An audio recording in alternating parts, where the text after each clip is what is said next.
Okay, we are live, so I'm going to call the meeting to order. This is the Senate Finance Committee, and today is January 15th, and we're going to go today, continuing what we've been doing most of the week, which is just doing a review of what we did before we left at the end of September, what's happened since then, and then we can start talking about where we're going from here. Commissioner Tierney is with us and Clay Purvis. Commissioner, are you there? You haven't. Can you hear me, Madam Chair? I can hear you, yes. Yeah, for reasons I can't seem to explain, I'm not visible. And I think what I might do is leave and come back in. Okay. There's something peculiar going on, so just give me 30 seconds here. Technology is good until it isn't. We'll see.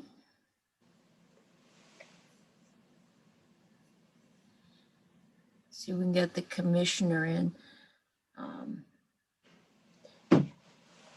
And I've also asked Randy, Senator Brock, to fill us in on what's been going on in the Joint IT Oversight Committee, because I know they've been working on things and there's been some activity there. So I thought we'd get a picture as to where we are at this point. Now we seemed up, somebody's coming in. Yep, the commissioner is coming in.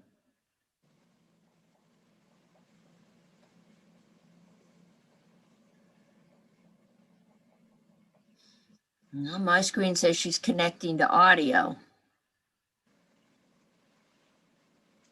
So, Madam Chair, I'm back with audio. Yeah. But evidently I am not able to. Your video is on? My video is on. There's something strange going on with my computer, I think. Well, Commissioner, do you have one of those little slide blockers that might be blocking the video on your computer? Senator Hardy, I'm checking right now, but I don't see one. And nope. Good suggestion. This isn't the first time I've had trouble with this laptop. It lost audio a while ago too.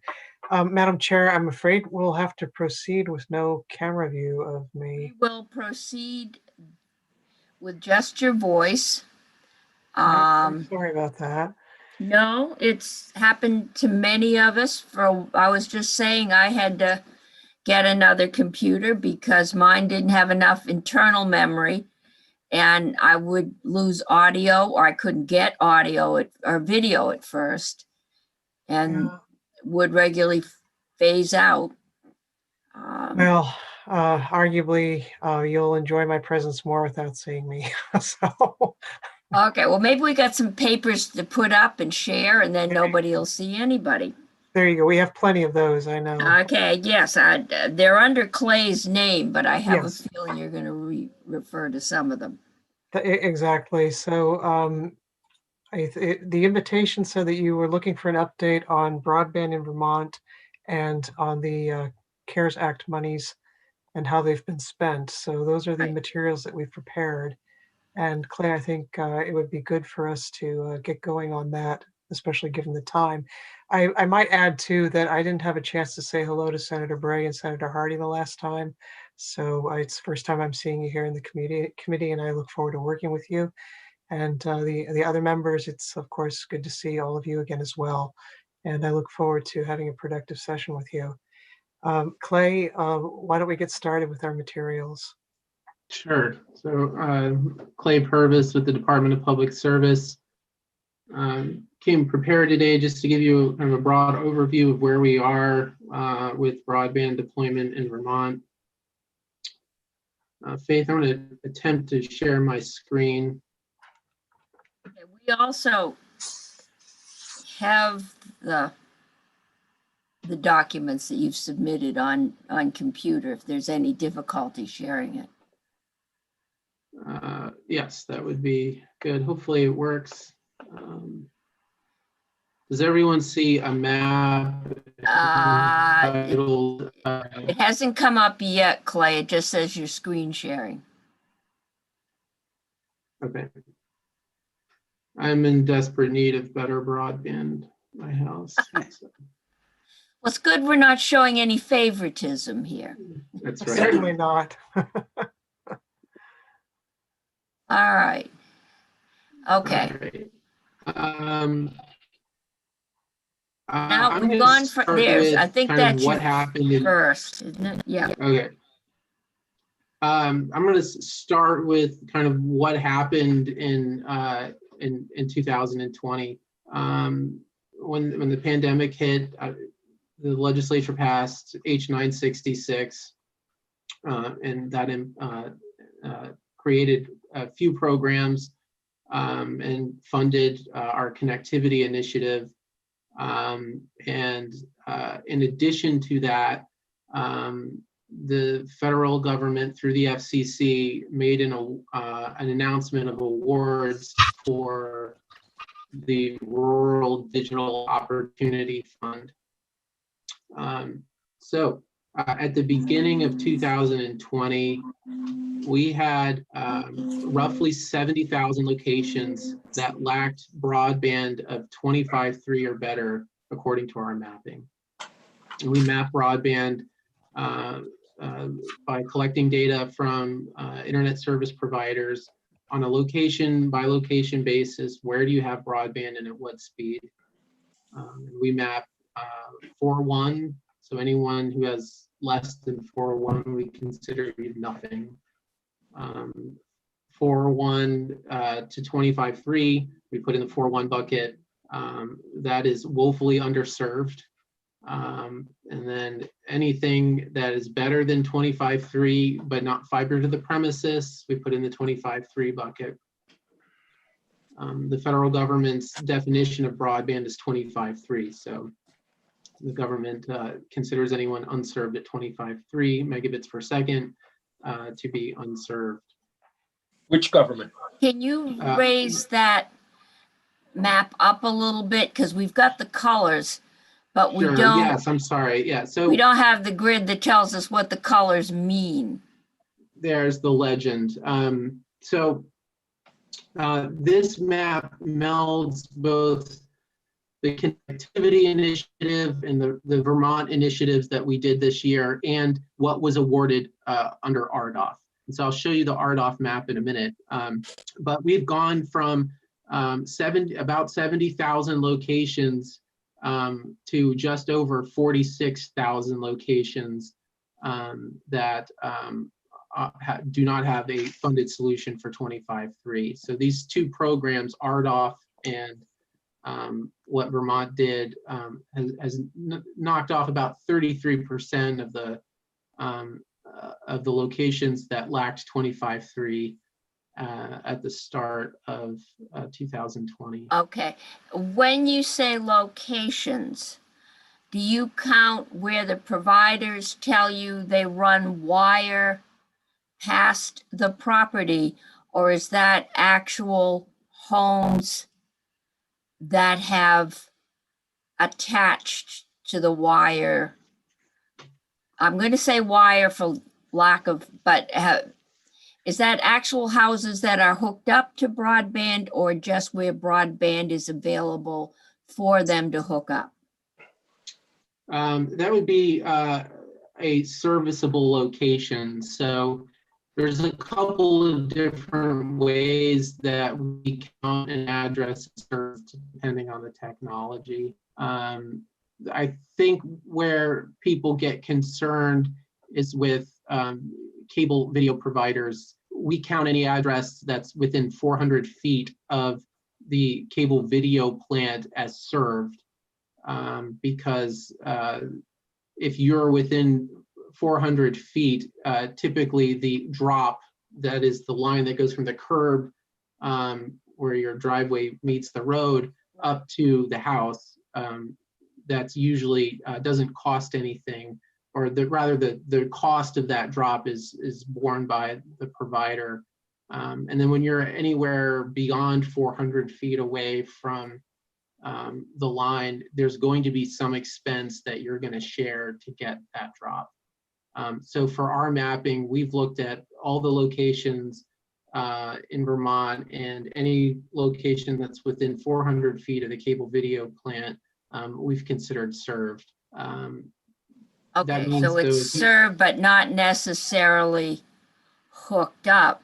Correct. If I live next door to that served house, but my driveway is a mile long, then you would not count me as served. We would not count you as served, but Okay, we're using the locations as they're mapped and geocoded in the 911 database. So assuming that that's accurate, then that's where they are in relation to the cable video plant. The line extension consumer assistance program this year, we did a lot of drops and helped people that had that mile-long driveway. They didn't have service, they couldn't afford service because the cost of bringing the line up the driveway, or because of some special issue like the line had to be placed in conduit, that would really drive up the price of doing that installation. Was prohibitively expensive. The LECAP program did help a lot of people with that particular issue. Brock has a question. It's both sort of a question and comment, and I know we've had some correspondence with the department that the commissioner can update you on relative to knowing. We may know where there is access that now is currently available, that we've closed the loop in what we've done. But the real question is how many people, who need internet connectivity for work, for education, or for telemedicine actually have gotten it. And it's that piece that we really don't know at this point in terms of just how well what we've done has worked at actually delivering something that people can afford and can actually use today.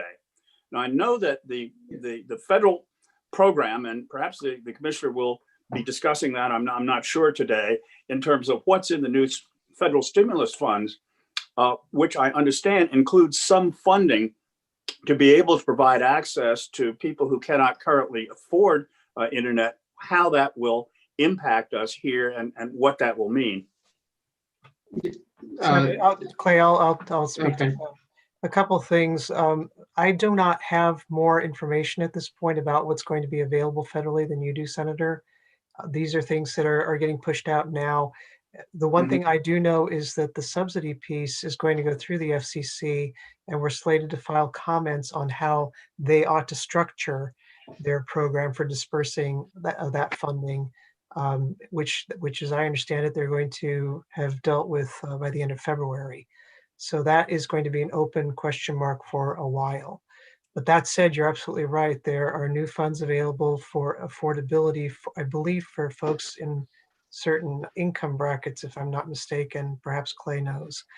The second piece, I want to just draw a line under what you just said, because I think that's a very important composite of policy elements that we have worked on in different ways, but that we've not to date drawn together. How much have we spent to get help to whom, who has actually gotten it? What is it they're getting? What is the quality of what they're getting? And ultimately, I think too, was it worth it? And I can agree that is a very distilled and good way to look at public policy.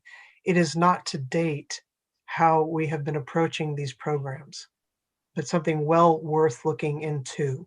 To date, especially with the CRF money, what we've been doing is trying to deal with the emergency, which was to get some service available to people in areas where we know they are, who can meet one of those three criteria under the Treasury guidelines.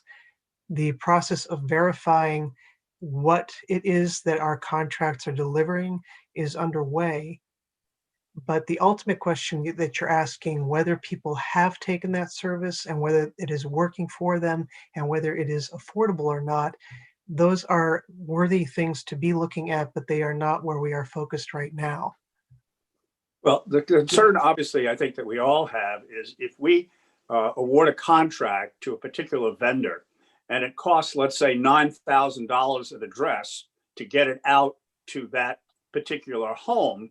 And if there are 100 homes in that area that are covered, and if only 10 of them get internet, it's not $9,000 per served resident, it's $90,000 each is what it's actually costing us. And we don't know what that is right now. And that's something I think is really important for us to understand. Madam Chair, Senator Brock's question talked about getting it out to people. And does Senator Brock, are you saying extending the trunk line out to get to people, or hooking them up to stuff that goes by the house? Well, I'm thinking of just getting stuff that goes by the house by and large, but when we are talking about the light extension program, when Well, we're talking about all of these Yeah. programs, I'm worried when we mix and match in our conversations that we don't say which of those two we're describing. That's well, I think it's a bit of both, because the whole idea of what it costs us to deliver service, we're basing it on the number of households, quote, served, unquote. But we have a definition for that that's pretty loose. And right now, we're not being able to measure how effective what we're doing and what we're expending, how effective that actually is in the real world. The real world is people being connected and being able to use those services. So I think what we're doing is we right now are talking about what we did in an emergency where we had people who needed those lines and people, kids who need to go to school. So- And we didn't pay that much attention, since it was federal money coming in, to what it was going to cost us, or now we're saying, okay, so what did it cost us per household that's actually hooked up? And I think that's where we need to go going forward. per Um, household to hook up to what is currently nearby their homes. Is that what we're talking about? I think that's what Senator Brock is talking about now. But Not, we're talking about what we're doing in order to get connectivity to people and areas and homes that are currently not served. But Madam Chair, the discussion of people who are unserved can be divided into two groups. Those are unserved because it isn't available right, 400 feet or 600 feet away, and those that aren't served because it doesn't even come into their neighborhood. And if we're going to ask questions about what we've done, can we have the question clear and the answers to one of those categories, and then we'll take the other category. I think that's part of the problem with the map. It tells us a color and it tells us a town, but it doesn't tell me if there's a corner of the town that's unserved, or is it, and is that corner of the town the one that's hanging off a 50-foot cliff or 500-foot? I think we now are going to be getting into that, I hope, that level of detail. That's a different question. That's a question of where. Well, is there a neighborhood that's unserved? All we have now is town data. So Senator Brock was asking, what does it cost to hook people up to something that's going by their homes? And the map doesn't address that. So what's the answer to can we answer Senator Brock's question? So what we're able to do is to tell you, based on the grants that were given out, there are a certain number of addresses that the grant recipient was representing. They would be providing service, meaning making it available. So we're able to get you that data. I don't think we have it here right now, but we can get you that. If I They're could not just, able to tell you which of those addresses actually took service. There are two reasons for that. One, it's early for that. And secondly, we don't typically collect that data. But we can have the conversation about whether that is something we should do here with this grant program, particularly since it goes to Senator Brock's point about what exactly did it cost to get the individuals who did wind up getting hooked up, hooked up. The other So thing we- that we can do is we can show you the map with the line extension program, Senator McDonald, which is different from the Connectivity Initiative program. In the line extension program, the answer is more specific because by definition, somebody who's getting a line extension is getting hooked up. And if memory serves, there's something like 236 folks who were hooked up. And in that program, we would have spent up to $300,000 as a subsidy for every one of those people. But not every one of them got a $3,000 subsidy. 3,000. So those are two different sets of connections, if you will, that go to your point, Senator McDonald. We do have a map that we can put up that shows you where those line extensions were sprinkled throughout the state. And we have the map on that is up right now that tells you where the Connectivity Initiative projects were built. But I don't think that map, Clay, will tell Senator Brock or Senator McDonald who within those color blocks actually took service, or am I wrong about that? No, that is correct. So for the Connectivity Initiative, we don't know who has taken service or who plans to take service. The address is serviceable, and if they want service, it's available to them. And I think it's important to underscore that state policy to date has been about making service available. State policy to date has not been about actually guaranteeing people service or actually doing the thing that hooks them up. And within that conversation, there definitely is a debate to be had about affordability.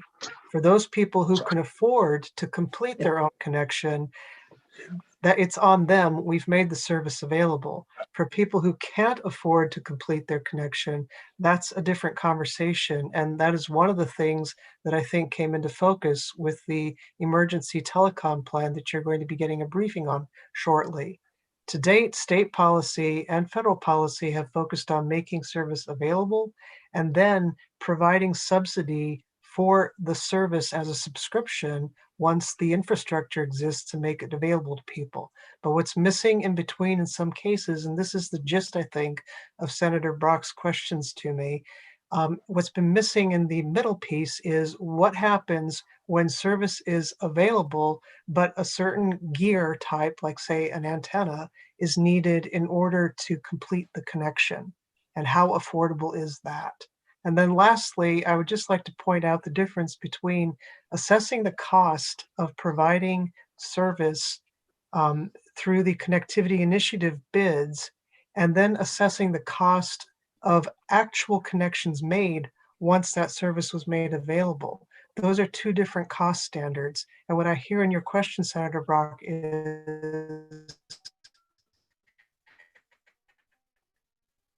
you are at this point very interested to connect the people who got connected through these programs. So Yes, I'm interested ultimately in the fundamental question of are we doing anything that makes sense? Are we doing anything that's workable? And I take this from a couple of real life examples. Franklin Telephone is a classic example. That's a small telephone company. In fact, it was one of the awardees, I think one of the two awardees of all of those that actually got done with the CARES money, what they were supposed to get done within the time frame that was originally established. The rest did not for one reason or another.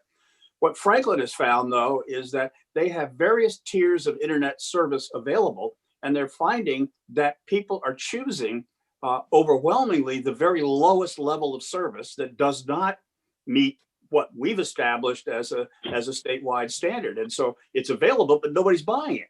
And that has a distinct effect on the cost model that carriers, including our CUDs, if the same thing holds true, will have to support. And I think we need to think through that. The second thing is if the commissioner is going to be dealing with the FCC in terms of of what they're going to do relative to subsidy. I think we need to be thinking long-term about that, because again, we have this pattern with the federal government that they will come along with largesse that lasts a year or two, in which they will give money to do certain things, such as subsidizing internet connectivity. And then after a period of time, they walk away, leaving the state trying to figure out how we're going to pay for it on a long-term basis. And I think we need to think about how we're going to pay for it on a long-term basis before we ask the federal government to do something to, quote, help us, unquote. I think right now, I'd like to get through how we spent the money we put out in August, September, what we got for it, find out what kind of data we need to do the kind of analysis going forward, where hopefully we're going to have a little more time to think things through and we're not in an emergency mode with people driving down to the local drugstore to hook up to a hotspot to do their work. And we can talk about the level, because we have a lot of things. It's like the healthcare plans.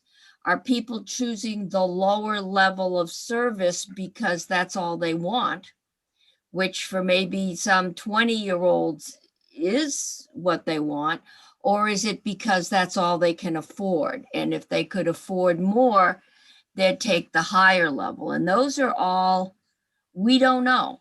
And those are things that we're going to need to know, especially when we start putting our money into this. But again, if we string out fiber to everybody's house and nobody can afford to hook up to it, then have we achieved anything? So, Madam Chair, Yes. we're asking long questions that usually involve 3 or 4 different subsets and definitions. And I think we've been told we know how many customers live within 400 feet of Right. the Of service whatever lines that wire is. go through. Yes. And we're not sure how many have been hooked up. And when we know that, we'll know what it costs to hook each one up. And so one of our challenges is to set some policy or spending money to hook people up to what's going by. And we'd like to know what the costs were and what it might be. Right. What we still don't know is what is actually going down the road by their house that they're hooking up to. And Clay has referred to 20 to 25.3, 25.3, 25.3, but Right. often. So where are we? Are we building out 25.3 farther down roadways, or are we sticking to the state goals of only building fiber farther down roadways? Okay.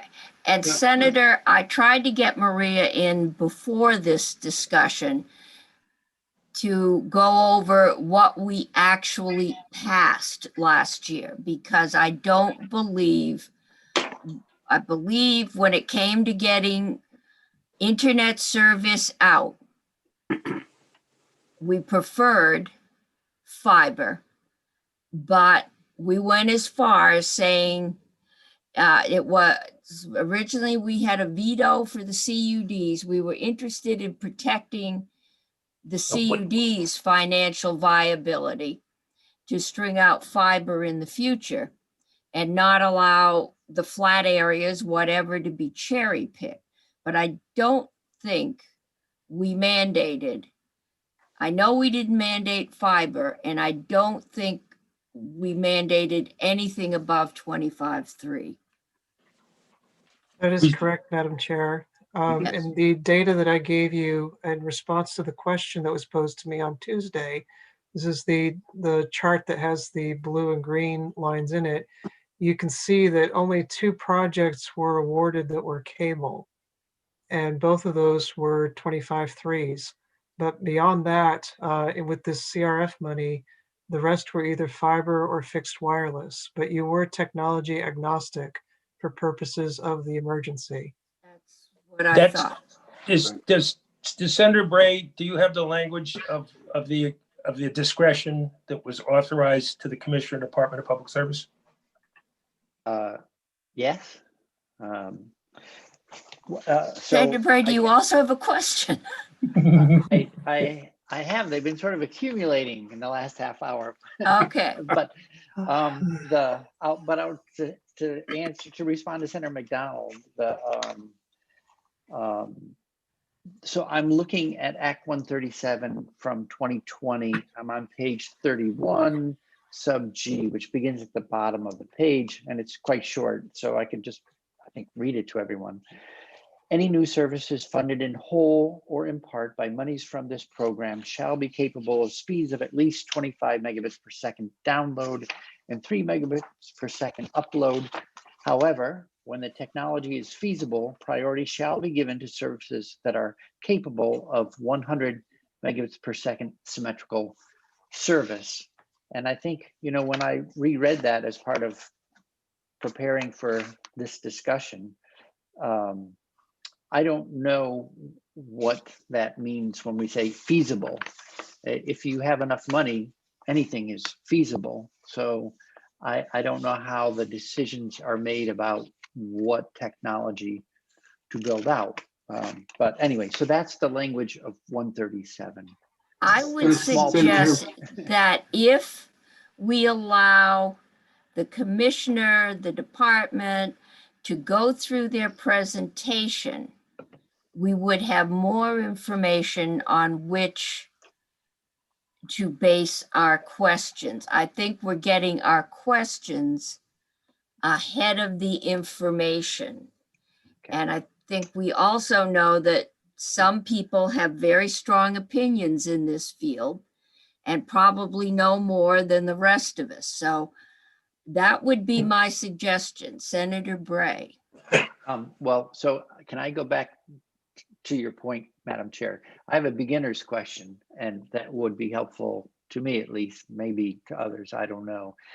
The commissioner was saying half an hour ago, if something was eligible for CARES money, according to the 3 criteria, and I was just wondering if you could review for us what those triggers were that made Yes. a location eligible, please. Yes, under the Treasury guidelines that accompanied the CARES Act money, if you had a student who needed to do remote learning, or if you had telehealth needs, or if you had remote work needs, those were the Okay. 3 criteria, or the analysis was that we could use the money for this purpose or purposes of broadband construction. Great.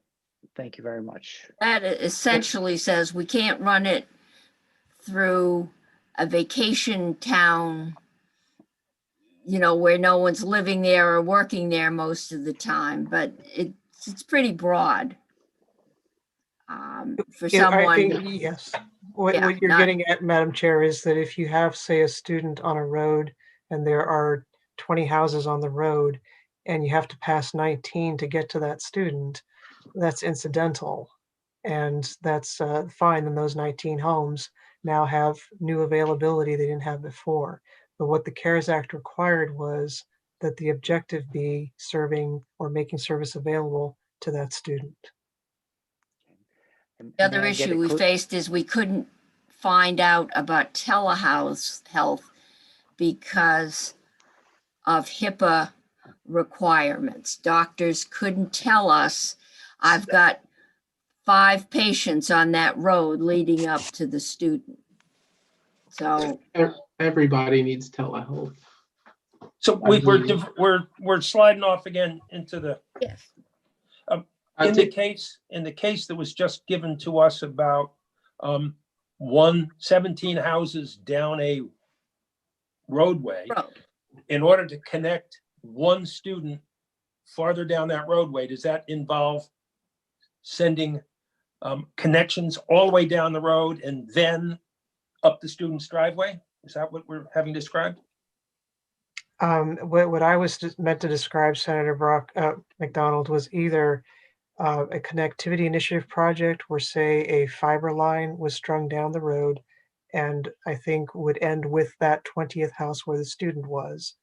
And if the other 19 homes wanted to hook up to that, that's their choice.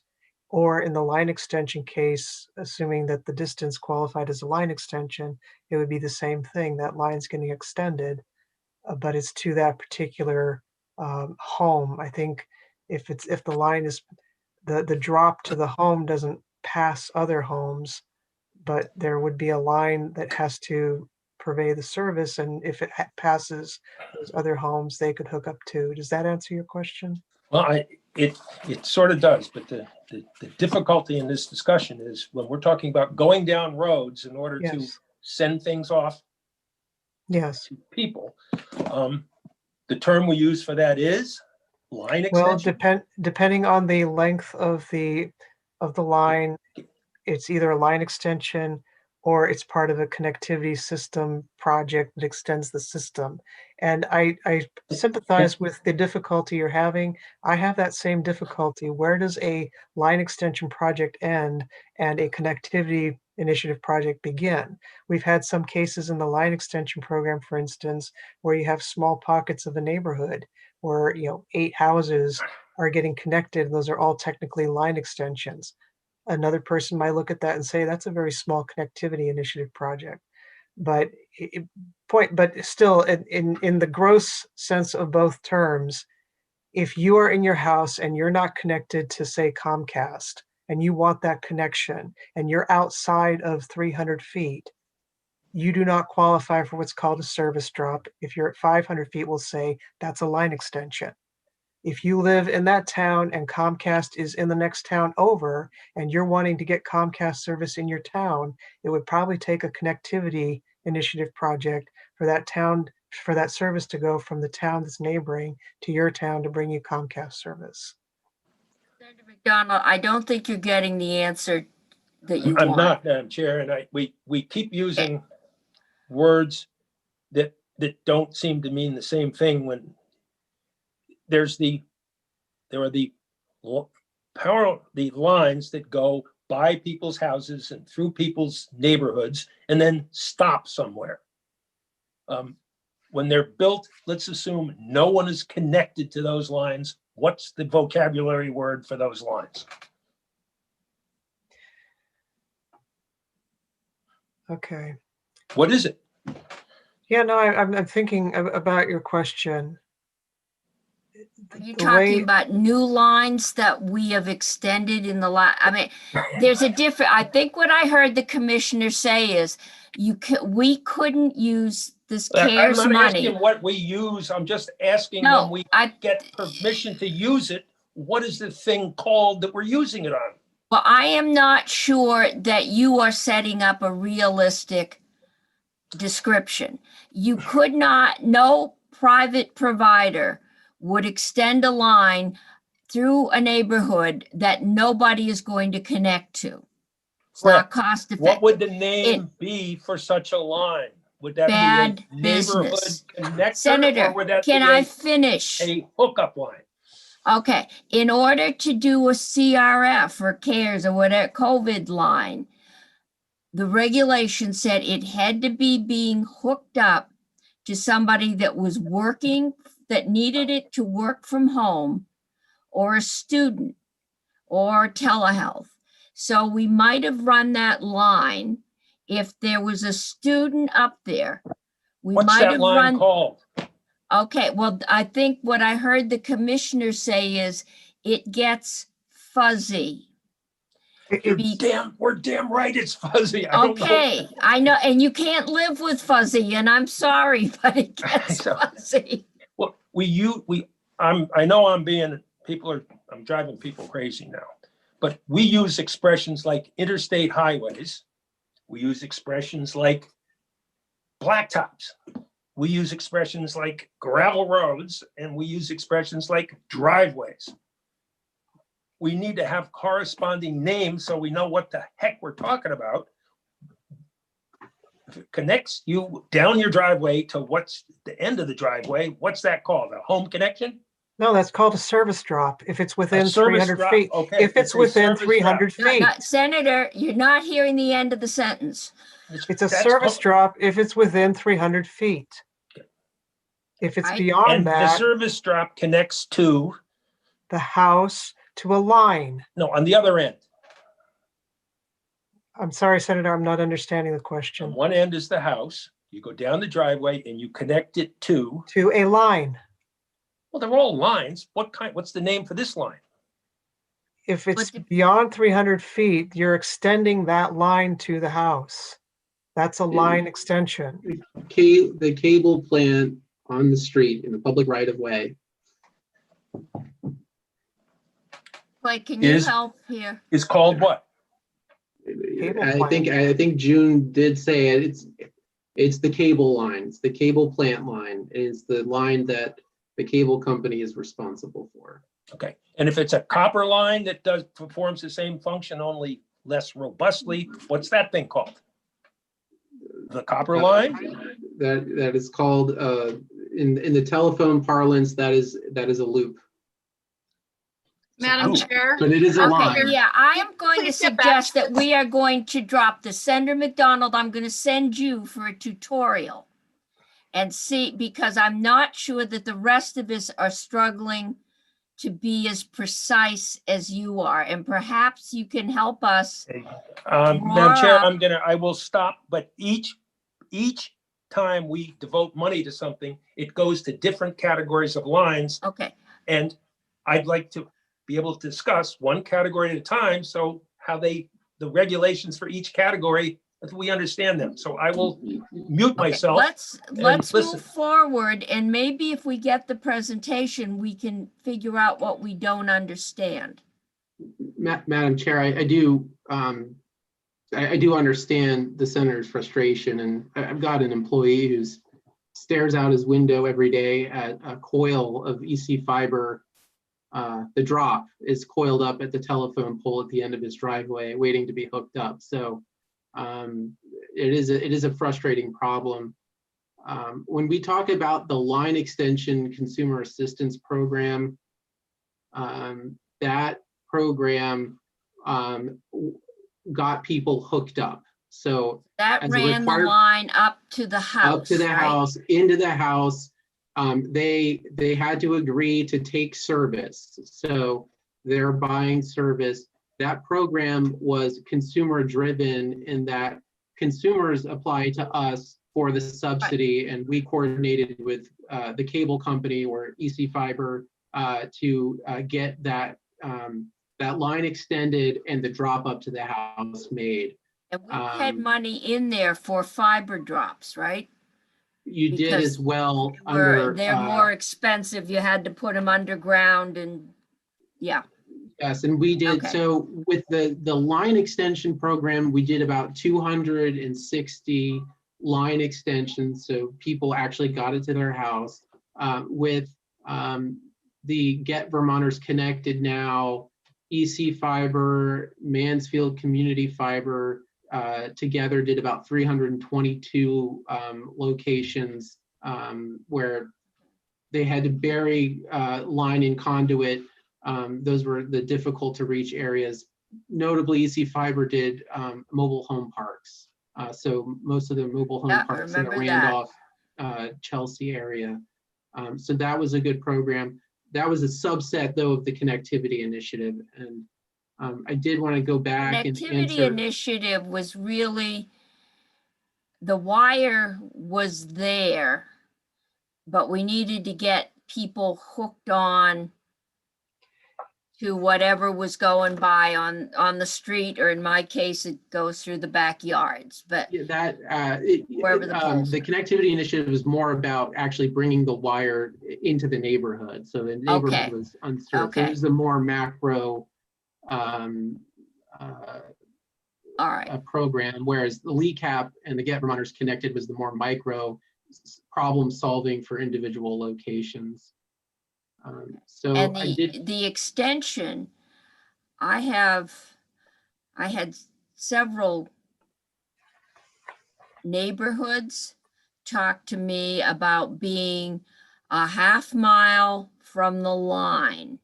And oh, by the way, I've got 3 neighbors, and they're telling me it's gonna, I believe the number 20,000 struck in my head to get it run to my house. But I got 3 neighbors, and I think they talked to the commissioner. It was a long time ago. Mhm. But if all 3 houses could request the $3,000 initiative, they came pretty close to getting the cost of the line extension up that road. Is that? That was the line extension consumer assistance program, and we did have many neighborhoods take advantage of that together. So Bear each Swamp Road, applicant- I think was. in Yeah, one of that those might have in my been district. the U32 teacher in East Yeah. Montpelier. I believe we got her house connected under that program. Yeah. But I'll go back and double check to make sure that project was done. But I there know I was- had a couple, but then there was one where there wasn't anything in town at all. So that wouldn't be an extension, that would be a connectivity, because you were getting Yes, something into town yes. or that's- into a whole section of, is that? Mhm. The diff- That's where the connectivity initiative, I think, plays a more useful role, because there's nothing to extend in that town, so there's no line extension to be had. But if you could do a larger project where a CLEC or a telephone company could come in and do a larger few hundred home build and get started there, then you have something to extend. And so this chart that I have up, I hope you can see it. I think we're missing the top of it. Yes, let me scroll up a little. I start with Yeah. VTEL, but I can see that there's at There least we one go. line above that. There you go. So to answer Senator Bray's initial question on the technology breakdown, as he pointed out, the legislation did allow us to fund anything that was 25.3 or better, but to favor fiber. And so you can see here in the chart, we spent about $8 million on fiber to the home. So that's the best broadband you can get. And we did about 2,175 locations for that 8 million. Cable TV, which we put into the 25.3 bucket, but it's capable of at least 100 megabit download. It can't do the upload at 100, but it can do the download. We did 194 locations, and then for about $4 million, we did 7,000 locations with wireless. So as you can see, we favored fiber in the sense that we've spent the majority of the money on fiber, but fixed wireless did have a greater reach, significantly less expensive to do more locations. And so here's the breakdown by company. And FTTP is fiber to the premises. Yes. Yes, fiber to the premises. So, that's it's a lot of companies ranging from small telephone companies like Franklin Telephone to EC Fiber and Tilson, which are larger companies. That is the breakdown per type of what we spent and the type of the technology that it bought. Either fiber to the That's premises, the correct. wireless. I've only seen 2 cables. That's correct. We did very little cable under the connectivity initiative. Most of our cable build was through LECAP, through the line extension program. So we did 200 locations through the connectivity initiative. We did well over 200 locations with cable through LECAP. So in total, we did just over 400 locations with cable. Okay. And so we did do a significant amount of cable. And as I remember the discussion, it was, are you going to wait for 2 years for cable when your kids need to go to school now? Or the advantage with fixed wireless is that if and when the CUDs were our primary focus, they were able to get fiber up the road to the premises, that the fixed wireless was relatively easy to take down, unlike stringing cable, which got up there. And that's my recollection of the discussion. Senator Bray. Yeah, quick question. Can you say a little more about fixed wireless as a technology and what kind of speeds you get, whether it's symmetrical, stuff like that? Sure. The fixed wireless uses a variety of different wireless technologies and spectrum. It depends on the company. Most of these companies are using the CBRS spectrum, which is the Citizens Broadband Radio Spectrum, radio service, excuse me. It's a new a new spectrum that the FCC made available, I think last year, that is really increasing the reach and the throughput for fixed wireless. We've required wireless companies to do speed testing at each location out of a fear that they wouldn't be able to actually serve each address that they promised to serve with 25.3. It's not. I'm not alleging malfeasance by wireless companies. It's just the way wireless is propagated. It's less than definitive as to whether they're actually going to be able to produce service once the tower is up and running. Whereas, with a wireline expansion, what you're going to get. That the fiber connection is going to deliver the speeds that the fiber provider is selling you. So fixed wireless, we are taking a bit of a risk in the sense that they might not be able to reproduce the speeds that they've promised. So we've required them to prove to us on a location by location basis that they've actually can deliver the speed that they've promised at that location.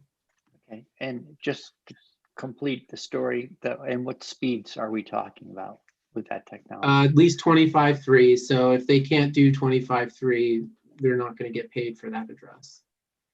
Thank you. What does can't do 25.3 mean? Senator McDonald, I'm watching the time, okay? And Yeah. we are getting into our next guest. So I want to let the commissioner and Clay finish their presentation. And then we will set up another day with more time. But I think for your level of definition, you might want to talk to them. And I can set that up and the 3 or 4 of us can sit down, all right? Happy to do that. I know that Matt Dunn and Joanne Hovis are about to come on. I don't want to take that away from you because they have a good No, but I think, presentation. yeah, I think I'd like to let you finish just what did we buy with the $30 million we put out last year? Okay. Okay. I hope you can see that. Let me stop sharing my screen for a second. I just wanted to share the connectivity map. If you hadn't seen it, I'm not sure if the screen actually cut over to share. I am not, yeah, okay. Yeah, here we go. There's- So there's- you asked us to produce an interactive map that showed the locations where we provided service. The legend is on the right. My legend's covered by the video, but Okay, yeah, we Um, did see that map before, okay. okay, yeah. So you can take a look at this, and this will tell you which company's providing service to which locations based on the grant. And this is in the connectivity, That is purely the connectivity initiative. So that is what we bringing the paid wire for. up the right of way. Yeah, that's right. Okay. Then, sorry, getting a little Senator off track Brock here. has a question. Just a very quick question. I don't want to dwell on it, but I noticed in this list, there are 18 different projects that are cited. And then when we look at when those projects were completed, half of them weren't completed by December the 30th. Now, some of them, I gather, had indicated they were had supply chain difficulties, but in delving into that, they were simply saying not it was a supply chain problem, but they didn't have the labor. So I'm wondering, did a number of these companies make bids for things that they couldn't possibly deliver on time? I think that's a good and important question. The amount of work that I think was being done in Vermont at once was pretty incredible. A lot of these companies are relying on contractors. And I think as we've talked about in this committee in the past, contract labor for this kind of work in Vermont is scarce.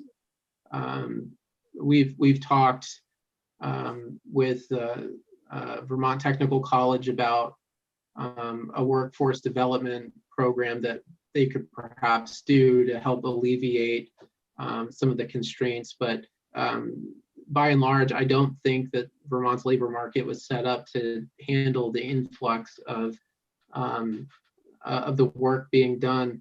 The amount of make ready that needed to be done was pretty significant. Telecom equipment that needed to be purchased in a lot of cases ended up being on back order. So whether that's radios or actual cable. A storm in December had drawn many line workers out of this state into neighboring states such as Massachusetts to handle storm recovery. So those kinds of things happen when you're doing broadband expansion. The timeline was really aggressive here. I mean, we got this program started in July, and they started work in the fall on a lot of these projects, but things happen, storms, make ready delays, supply chain delays. I think it's a blessing that the CARES Act was extended by a year because companies were really struggling to meet Well, the that was the problem is, and my question really is, are we depending upon vendors who make promises that they can't deliver on? And should they not have known that they didn't have the labor or couldn't get the labor to do what it is that they promised and contracted with us to do? And had the federal government not come along and given them a pass with an extension, we'd be in real trouble. The stuff wouldn't get done and they wouldn't get paid. So it's just an observation for us to be very, very careful about looking to hold bidders responsible for delivering what they promised to deliver on time and on budget.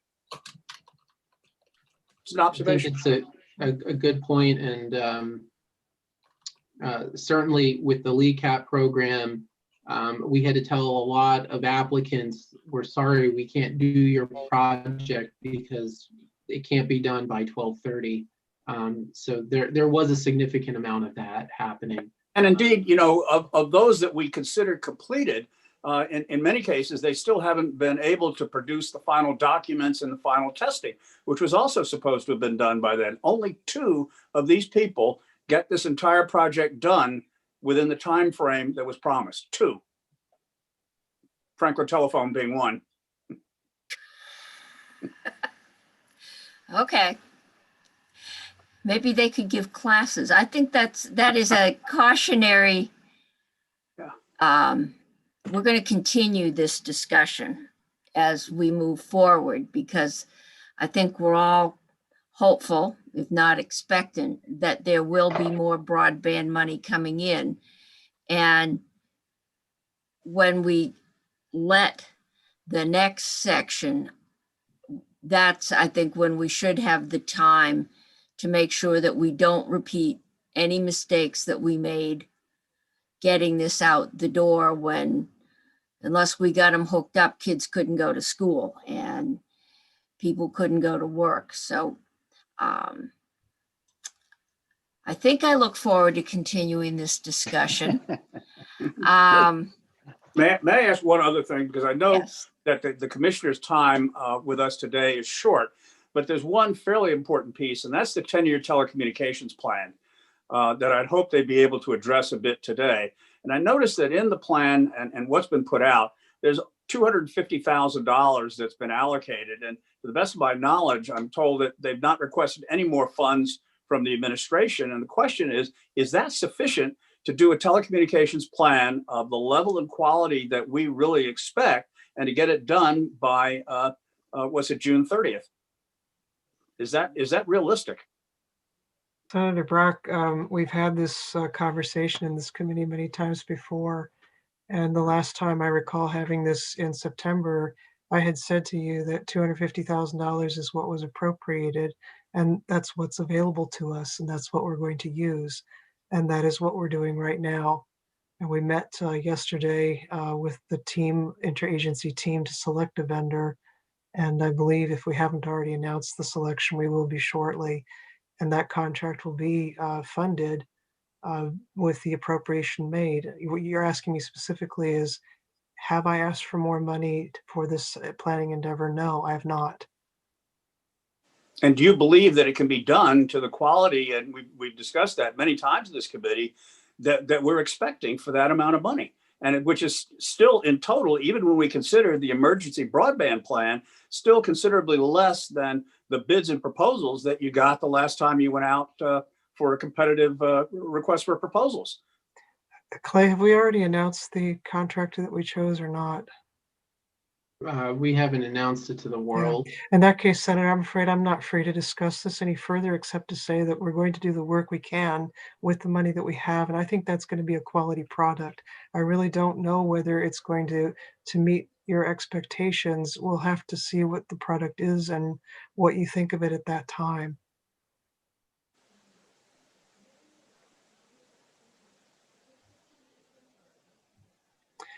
Senator Cummings, I'm sorry, I can't hear you. I think you're talking. Okay, I move back. Not at all. No, we will definitely be continuing Yes. this. If it does look like you're going to need more money, if we get more federal money for more broadband planning, I know it's going to be hard to get anything out of the general fund. But make sure that you just don't say no, let us know. And especially if we can come Sure. up with one-time money, that might be something we could find. Absolutely. I think also for the Okay, then, so benefit of the newer what time do they committee usually come, members, around 11? we've also had a substantial amount of planning that's been done over the last year by the CUDs, for instance, using CARES Act money, Okay, and also by the contractors who you're Correct. about to hear a presentation from okay, for the emergency plan. okay. That's So perfect. it's Okay, thank you. the Thank you very 10-year much.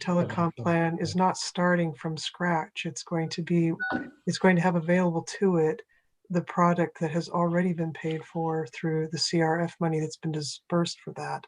So, I think those are good signs, good things that can help produce a robust 10-year telecom plan. But like you, I'm very mindful it's going to be hard to get anything out of the general fund.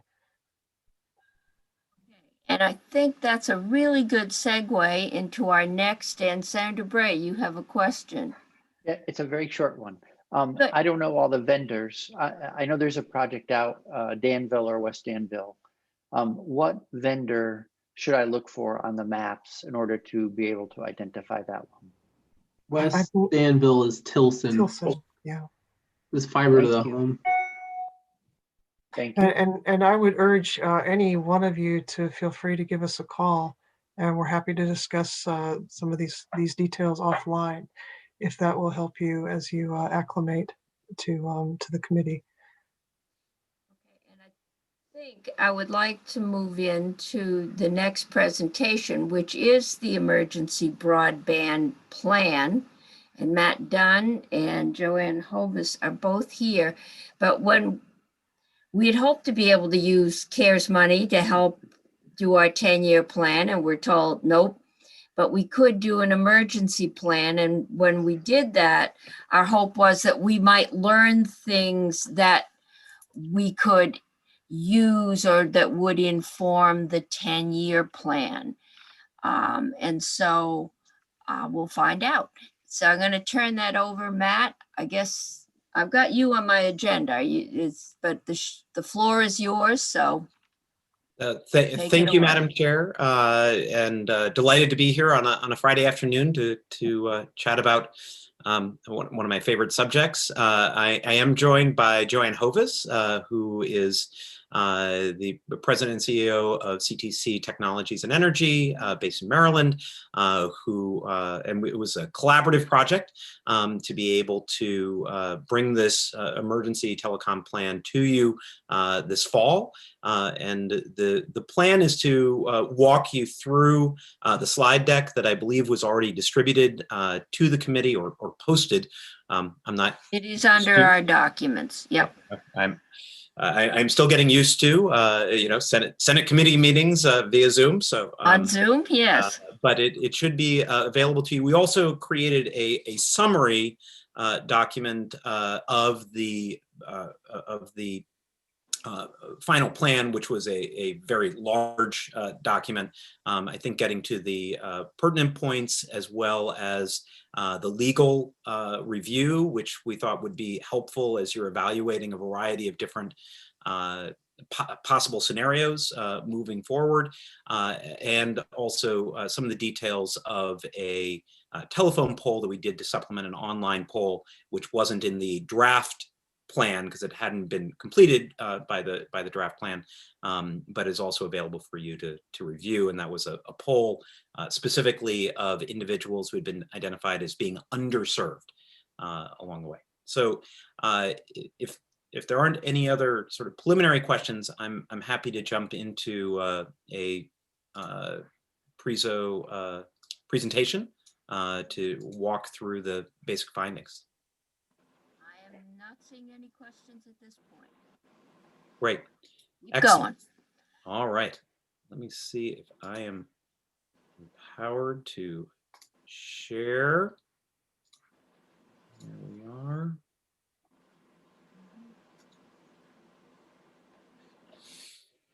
And can everyone see my screen okay? Think so, I can. Okay. Yep. Just on a technical basis, I have the video of you all over here on the left. I'm going to be looking at the presentation so that I'm presenting to you.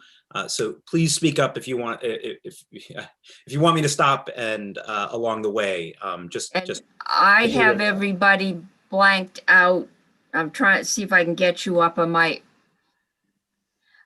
other screen, but I can't see you either. So either raise your hand or holler.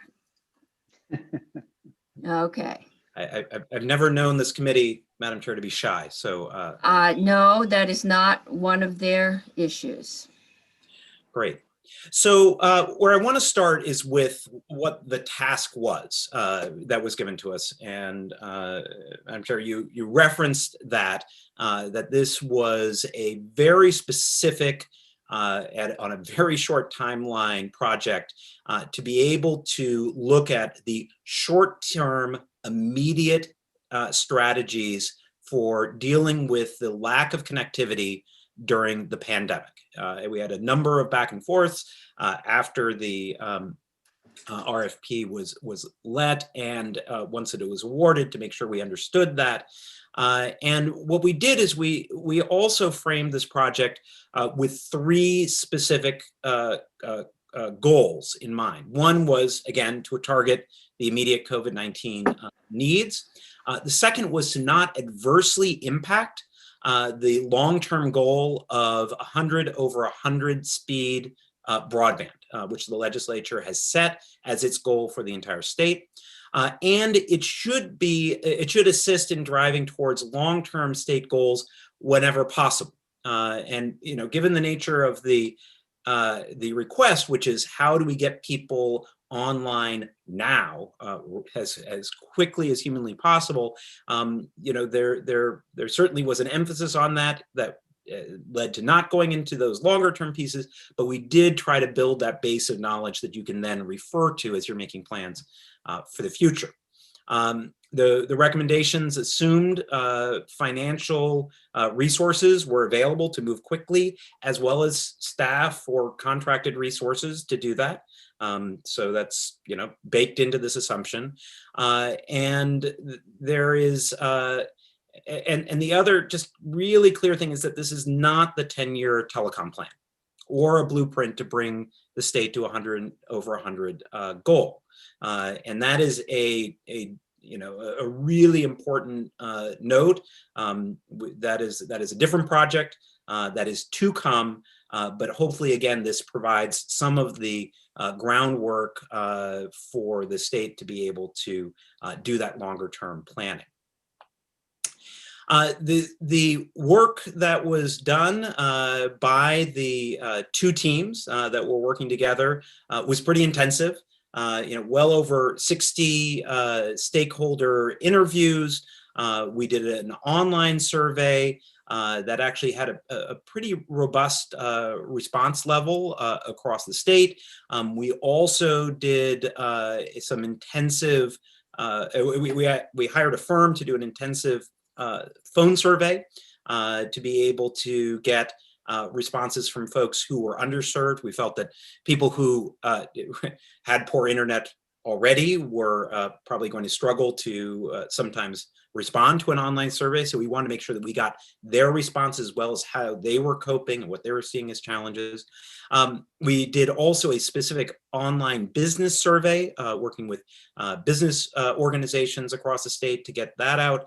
And then surveys of other types of stakeholders that were both outlined in the RFP, but also we feel are critical to bringing internet to folks during this time, or are seeing the impacts of it as they are trying to conduct their public purposes. So the high level summary is that the big challenge is with residential connectivity, not institutional connectivity. So it's really with the residents. Most institutions, not all, but most institutions have figured out ways to be able to get connectivity at some level. That's not including home-based businesses, but larger businesses, libraries, hospitals, school, they've figured that out. It's residents who are still having real challenges. There are three categories that we're going to talk about, though, of folks who were struggling to get connection. One group were those who did not have the infrastructure to be able to get broadband, whether or not they could afford it. There was another group that was not able to get broadband because due to their income.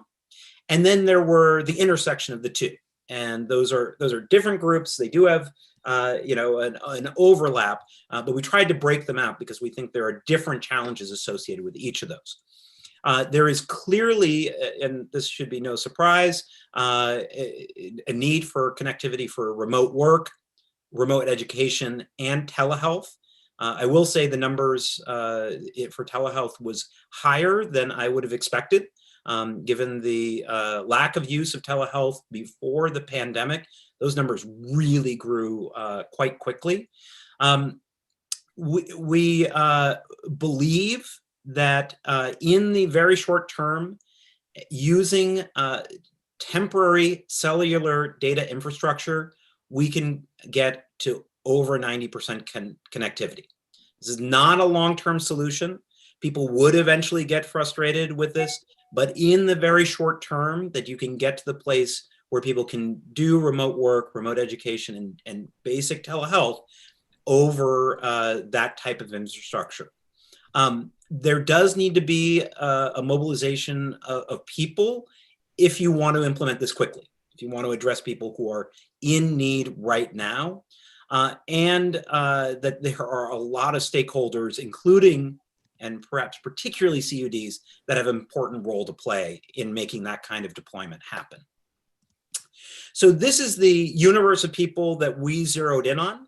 And you can see the intersecting circles here, where you have approximately 61,000 premises without access to 25/3 broadband. You have then, depending on the category of low-income folks, 30,000 to almost 70,000 who we believe are struggling to be able to get that connectivity because of the cost.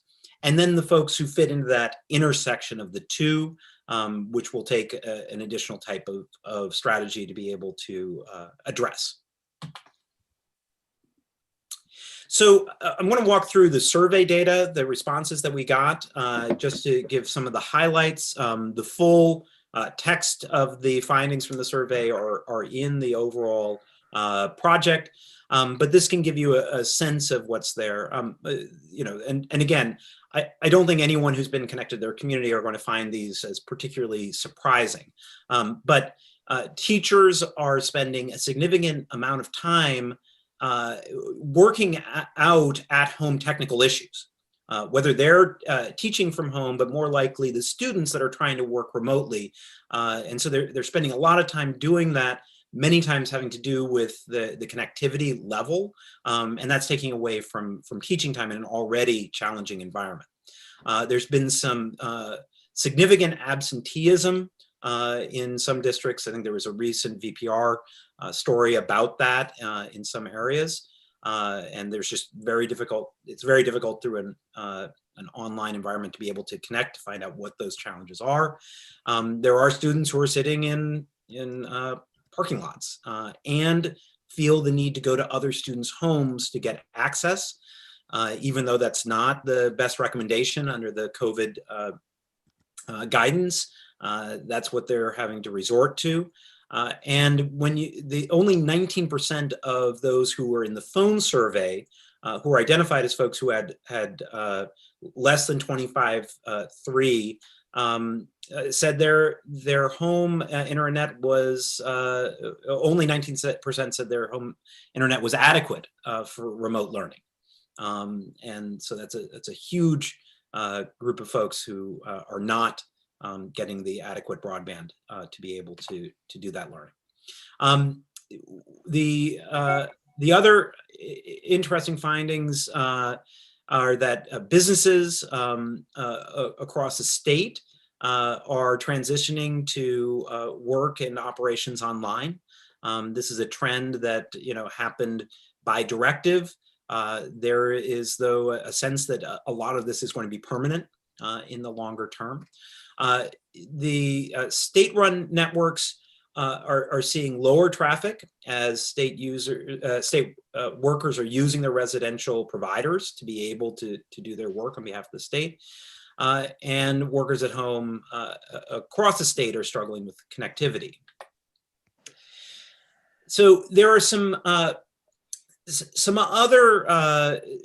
specifics that I mentioned before about telehealth that I think is really important to note. The respondents who said they used telehealth before the pandemic was very small. The numbers who are using telehealth on a monthly basis, much less, less than monthly, has grown dramatically. These are things that healthcare providers are having to adjust to. They're doing their best because they think this is actually really helpful and beneficial in the long term for costs and being able to do good services. But 4 in 10 people are reported having technical issues when trying to access telehealth. Health professionals themselves, including doctors, had trouble actually providing services from home when they were having to quarantine because they were exposed, because their broadband wasn't good enough to be able to do that kind of engagement. And health professionals spend significant amounts of their time helping those patients with those technical challenges, rather than zeroing in their valuable and expensive time on the provision of healthcare services. So we also talked to folks about their civic engagement, since so many town functions have switched to using online mechanisms to engage their constituencies. Much like the legislature is doing through Zoom, and 70% of the town managers that responded to us, reported having difficulty even understanding constituents because of poor service. And since this is the way that people get input on a local level, this is a big deal. In addition, 50% report meeting interruptions from technical issues as they're trying to make it happen. And town managers overwhelmingly rank inadequate internet access as the largest barrier to constituents staying connected. So, this is the this is the area that I think we found some really positive things is around state agencies and government systems have have stepped up to the challenge and have adopted well. There are still some areas where there's need of support, and some of it is to be able to serve their end customers. RDCs, regional development corporations, are spending a lot of time and resources they've received to help their businesses get online and be able to provide their goods and services in an online function. But the demand has outpaced that funding that's available. So they could be doing a lot more to help the businesses be able to have that kind of capacity. Many remote AOT and ANR locations do not have cellular internet access, which is a real concern. And departments of libraries, feel some fiber connect network equipment is close to failing and hard to replace. And since they're now being depended on for their parking lots to be able to provide broadband, that's a big deal. And then on the challenges front, a majority of towns have not, when we did the survey, and this was back in November, had not even started to plan for virtual town meetings or other kinds of alternatives, and don't feel confident they can reach constituents that have connectivity issues. And there are still some high friction in the programs that were provided by the state that were intended to alleviate telecom challenges, which led to low adoption. And that's not for a lack of trying. It was, something that they were trying to do everything they could. It was stacked on top of their other responsibilities. But we did find that some of those were not as successful as they had hoped. So these are the kinds of organizations that have stepped up to this challenge in really interesting ways. I'm not going to read through all these, but libraries have been out there, making sure that there's Wi-Fi 24 hours a day. Although few of them are doing lending of mobile hotspots, which we thought was interesting, since that seems to be a strategy in other states that's been very powerful. PEG TV organizations have been really creative in being able to help give access to content, as well as being able to help folks use their broadband services. There was one example of the Catholic priest, I think in the Manchester area, who the PEG station helped out when he wasn't sure how to use Zoom to be able to have services online. But there are lots of other examples like that. The superintendents we talk to are, quite stressed as you can imagine. But broadband availability has been a huge challenge, even while they have been taking the steps to reorient the curriculum to be able to deliver education to folks who are in person and remote, and sometimes remote, and all remote. And that's a really tough spectrum to work with, especially when you have connectivity challenges. And then the CUDs have very much stepped up, are working hard with almost entirely volunteer boards to be able to advance the work on fiber solutions or longer term broadband solutions. But they do have a desire to support the low income and underserved community members and are looking for ways to plug in and have participated in some cases. So, we did talk to a lot of different, ISPs that are providing services. And there were certainly, different kinds of results. The big one is that residential broadband usage is up as much as 30%, which is a huge jump in the amount of utilization.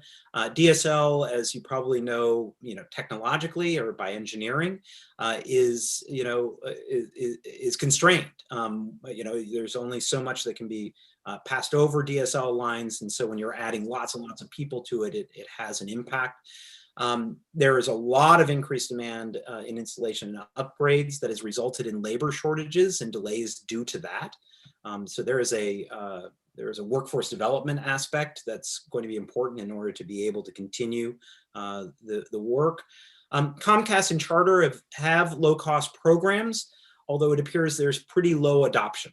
And we have Comcast is the largest cable broadband provider that has one of these programs, and you can see that even for low-income Vermonters that we surveyed, over 50% haven't even heard of the program, and these are folks who should be able to access Comcast Internet Essentials, and then the independent networks, did step up and offer free service to low-income subscribers in certain circumstances. It varies obviously from provider to provider, but they did go ahead and do that in their attempt to help during this time. Despite the adaptation and resilience of these entities and the efforts on the part of ISP providers, there's still approximately 61,000 premises unserved. Low-income Vermonters are disproportionately unable to access broadband. As I mentioned, low adoption for programs intended for low-income support. And there continue to be technology and digital literacy barriers. And these impact the ongoing delivery of services above and beyond just getting used to a new medium.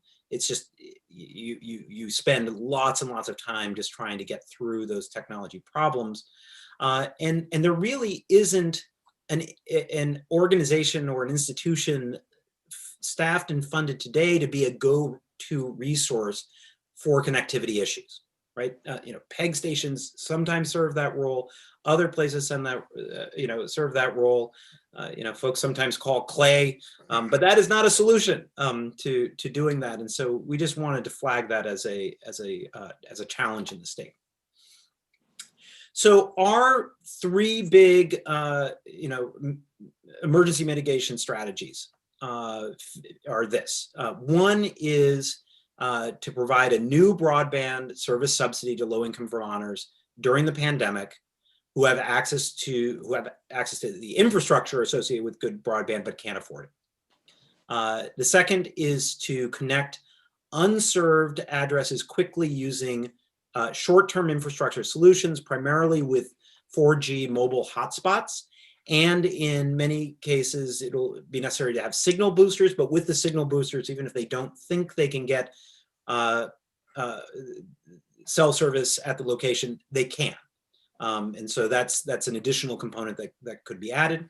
And then the third is to launch a 6-month broadband core to go and help with the implementation of this program.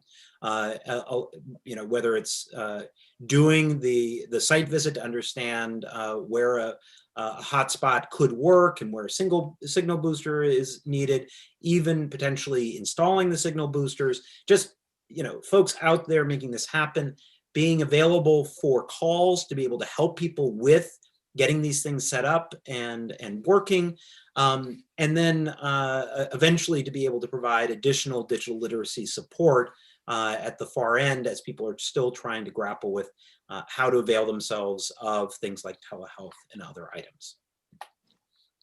So I'm going to go through these quickly, but happy to take additional questions. There are really good models in other states for providing broadband subsidies to reach low-income families, and these it usually involves having a third-party aggregate and negotiate bulk purchases at discounted rates of either the equipment associated with mobile hotspots or the actual codes for people to be able to connect to existing infrastructure, and then being on the front lines of getting it deployed, working with social service agencies, school districts and the like, to just get it out there. It removes the friction that can get in the way of using either existing programs through Comcast or the kind of reimbursement program that the state attempted to put together to get those folks connected and connected quickly. The second is to invest in the targeted equipment and infrastructure to reach unserved folks. That's the mobile cellular data hotspots or devices that can go and Madam Chair, can I ask a question? Yes. Senator I can't hear. It's, are we? Senator Sorokin, you can't Yeah. hear me? No, I can hear you now. Just going back to the other slide and the more global recommendation, is this to suggest that if you have less than good service, you can't qualify for a subsidy? That if you have less than good, Well, your previous slide said provide a subsidy to people who have good broadband service. no, what I meant was they have access to the infrastructure. So they're in an area where a Comcast can deliver service if they can afford it. Okay, Comcast? so We're not arguing right now. so if they have a weak service and they're having trouble and afford, are they going to be excluded from the subsidy program under this proposal, or Nope. are they going to be forced to switch carriers, or how does that work? Nope. So the idea would be to, and the way it's worked in other states is you can bulk purchase and aggregate and then deploy for any of the major providers that are there now, and that no one would be excluded. When I did the concentric circles, there are some folks that have the infrastructure already in place to be able to get 25.3 broadband or better, but it's a cost barrier. And what this would do is to actually facilitate making sure that they're taking advantage of the existing subsidy programs, but doing it through a bulk purchase mechanism. There's the other universe that doesn't have the ability to get Comcast if they or another cable provider or EC Fiber or whoever else, but they could be served with a mobile hotspot device and potentially with an additional booster to go along with that. And that would be also included with that would be data plans, so that they could be subsidized as well if they're in that low income category. Okay, thank you. Yep. Joanne, do you have anything to add to that? You've been involved in more of those across the country. Yeah, I would just say, Senator, that the Joan, excuse me, we need you to just introduce yourself for the record so we know who's talking. My apologies. Madam Chair. You know the route. Good afternoon. I'm Joanne Hovis from CTC Technology and Energy, and I had the pleasure of working on this project with Matt and the team at the state. The eligibility for programs like this, and our recommendation in the report, is that eligibility be based on income level.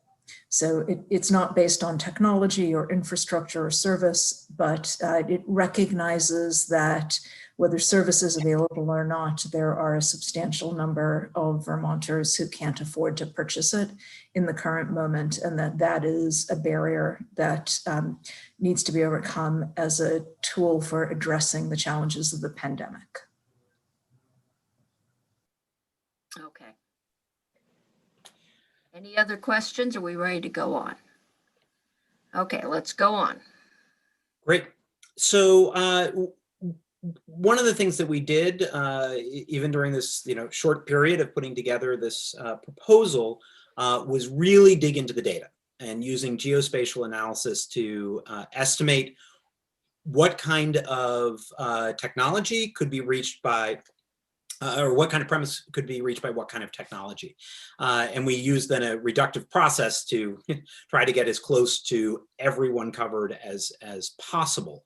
And we used a lot of different data sets. I do want to say that the state of Vermont actually has better data than any other state in the country, as far as I can tell. I mean, it's really, really granular.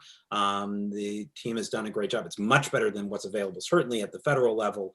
And it allowed us to do that, that process based on those to the premise level kind of data as we were doing this work.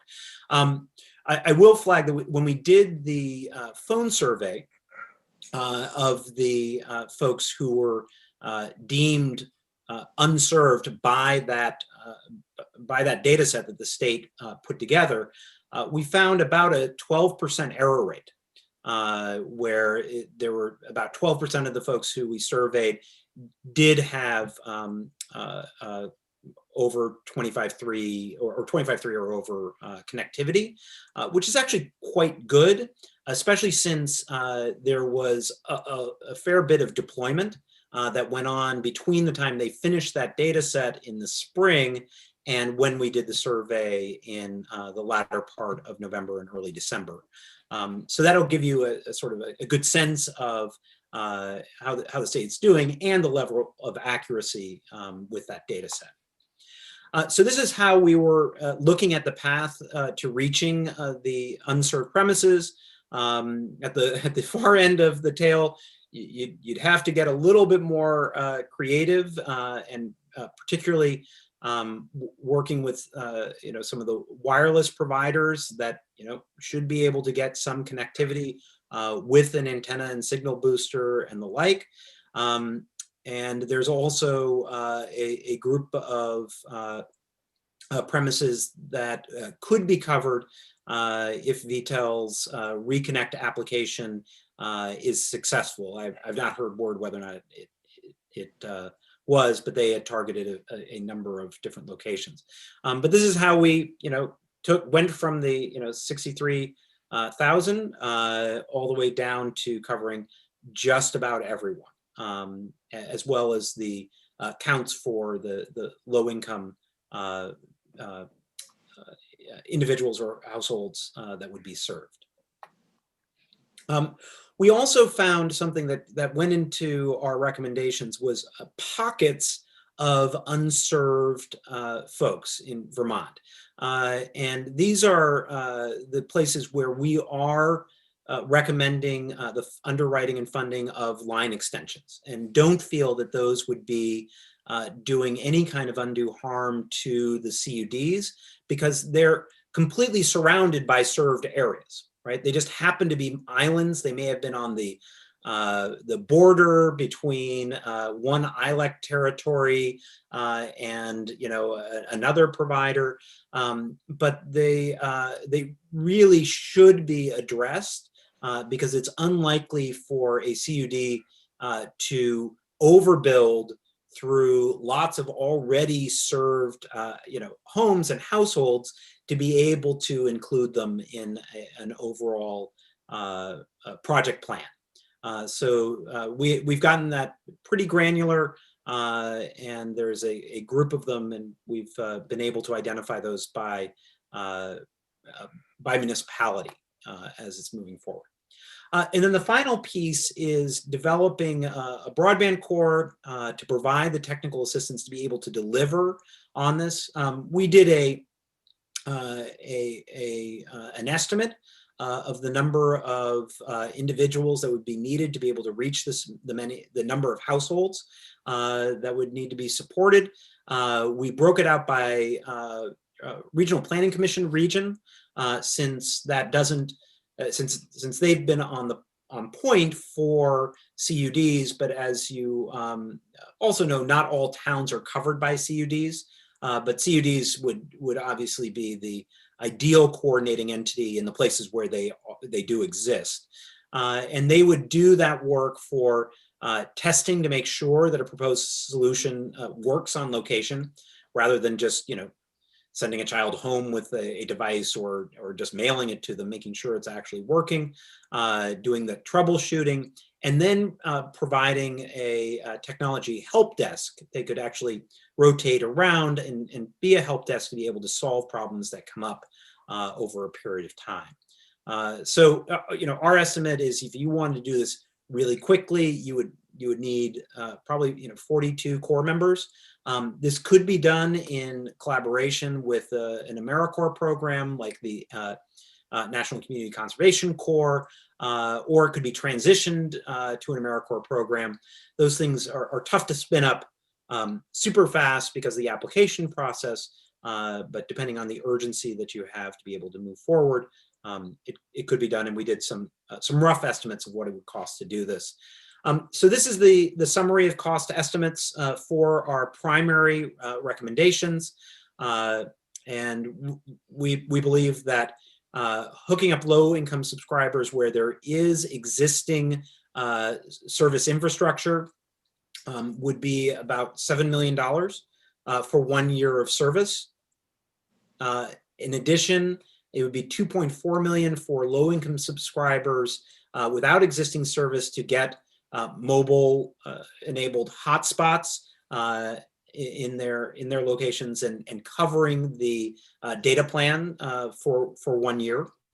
And then there is the line extension recommendation that we had that would be a longer term solution of bringing whether it's cable or fiber in the places where there is a nearby fiber provider to be able to close those gaps or those islands within communities.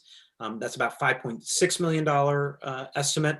The booster antennas, which is for those that need, that we think can get cell service, but would need to have the booster to make it consistent enough, is about $500,000. And then the estimate that we have for the broadband core would be 1.2 to 1.5 million for an intensive 6-month team to be out there doing this work. It's the kind of thing that would not take a high level of sophistication or knowledge. It would take folks that would be perhaps individuals who've decided to take a year off from college rather than doing college remotely or something like that, could be trained up and then deployed fairly quickly with the kind of equipment to do the assessments and then to be able to help folks troubleshoot and get online fast. In addition, you'll see that there is a legal review in your packet. That came out of frequently asked questions or proposals to how to address the issues of broadband access in the state. Here are some of the highlights that is worth looking at, but I would encourage you to take a look at the entire document. We do think it would be it's helpful both in the immediate term and scope, but also in looking at the longer term plan, and might help to shortcut some of the brainstorming. And this was done by both council based in Vermont with deep understanding of Vermont telecommunication rules and law, as well as a national expert, Jim Baller, who participated in putting that work together. So that's it for the presentation, and I'm happy to take any questions, as would Joanne, that the committee might have. Okay, Senator Bray.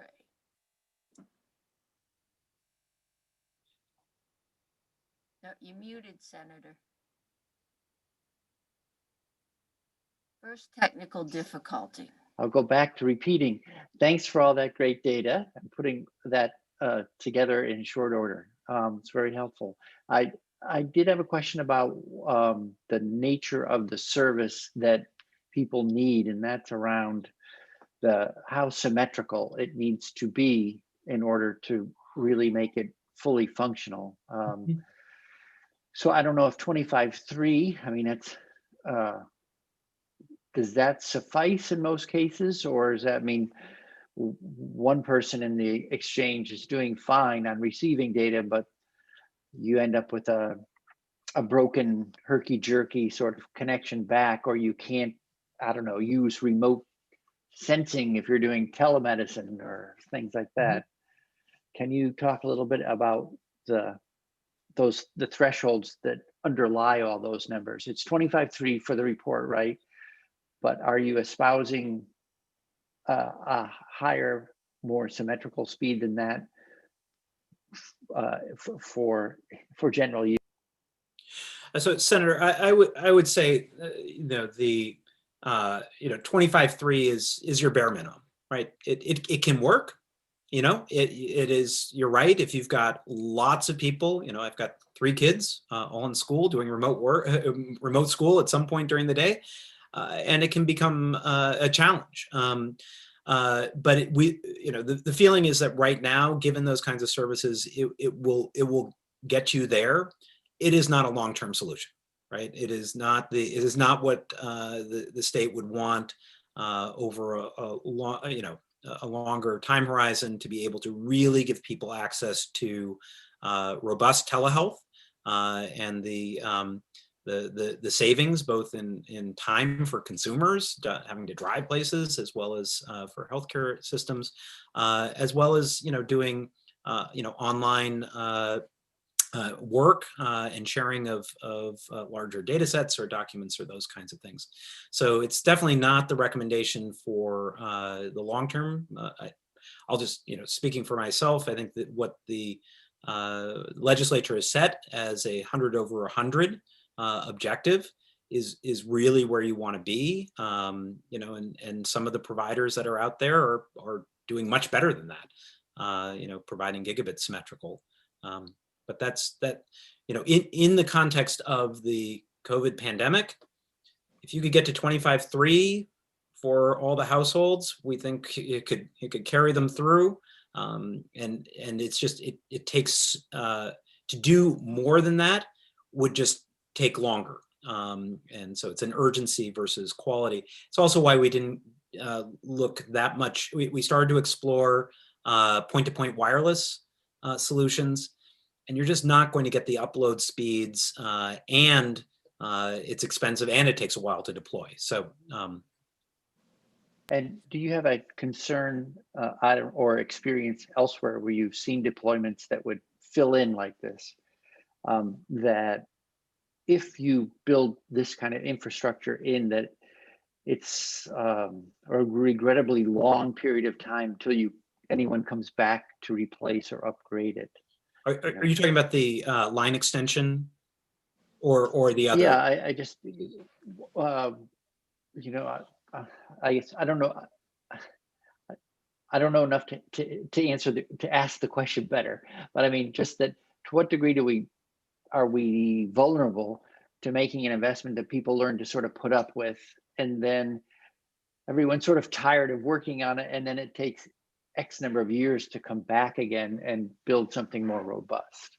Let me give two responses to that. So for the line extensions in the locations that we were recommending, it's going to be a long time before anyone comes there to deliver anything better than what is immediately around them. Now, some of them may be in places where, you know, an EC Fiber or VTEL or Waitsfield Telecom is like, you know, the bordering entity, in which case they would get very, very good, you know, future-proof kinds of broadband, which would be great.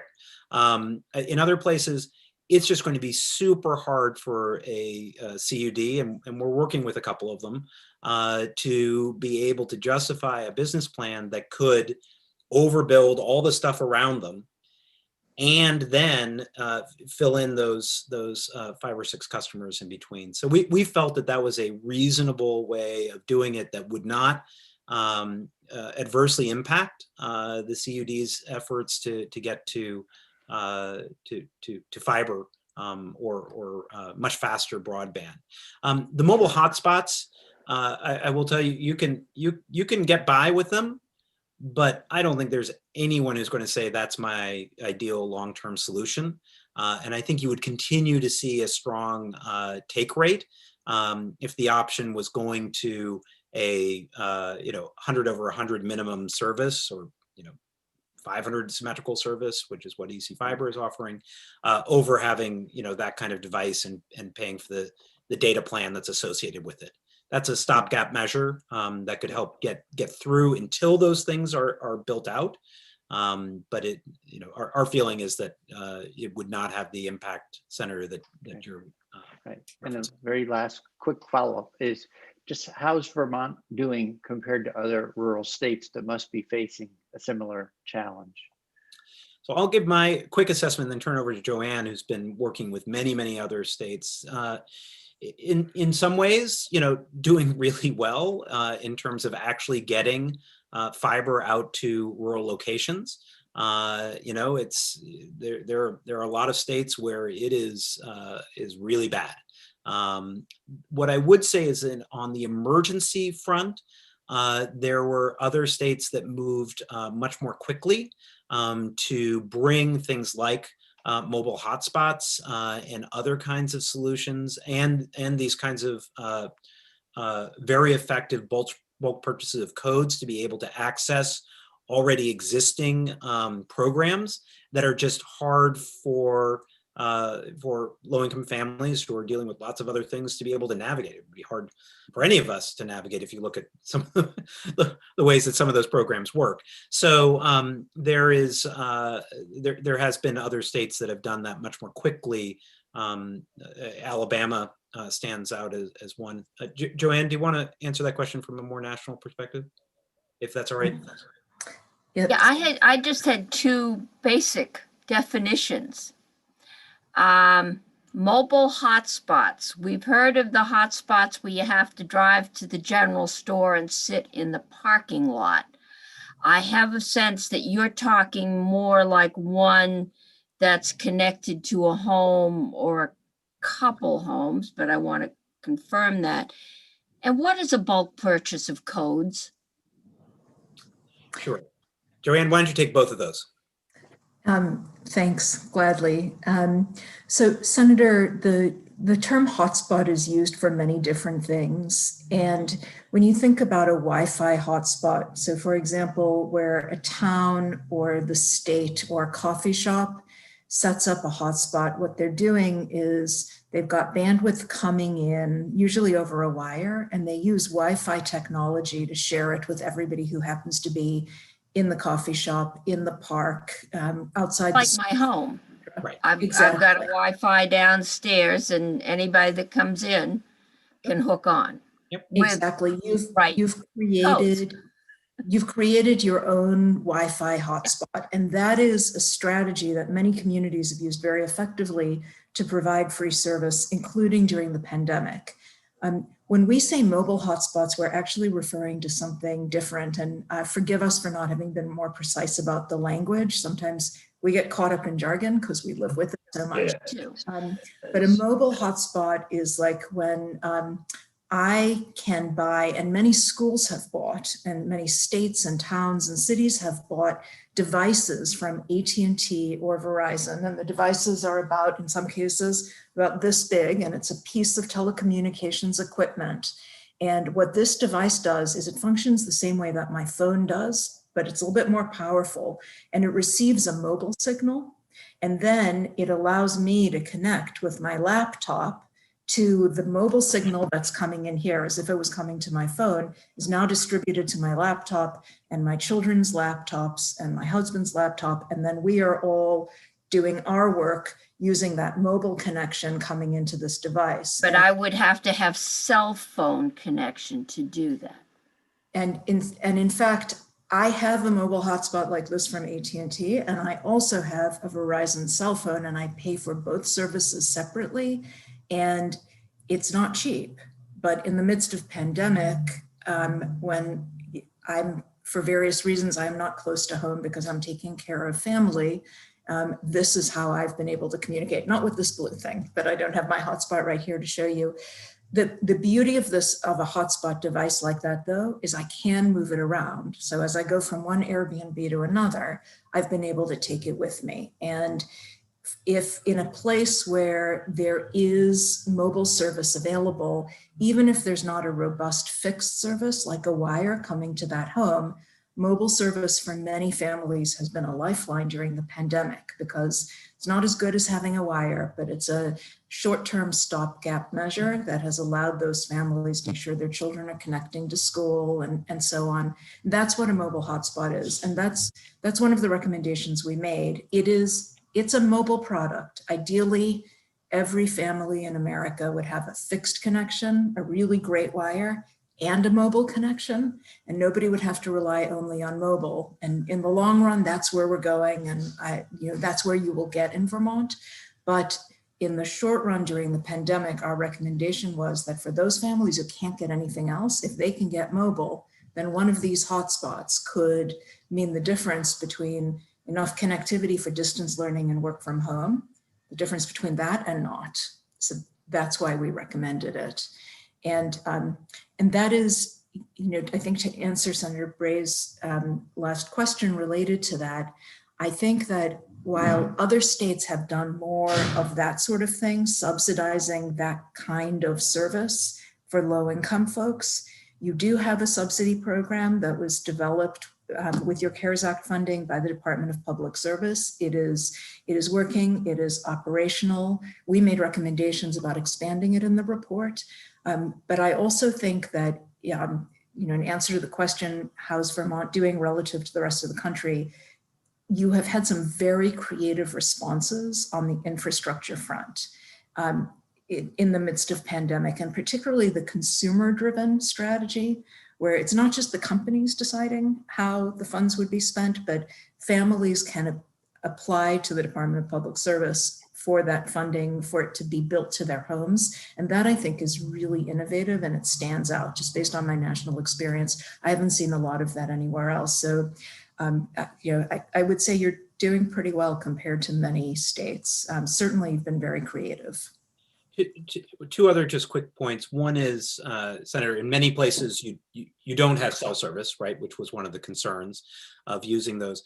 But boosters can actually make a huge difference, and that's an antenna that can sit in a window or sometimes outside of the building, can aggregate cell services and actually bring a connection where if you just were holding your device, you wouldn't get an adequate cell service connection.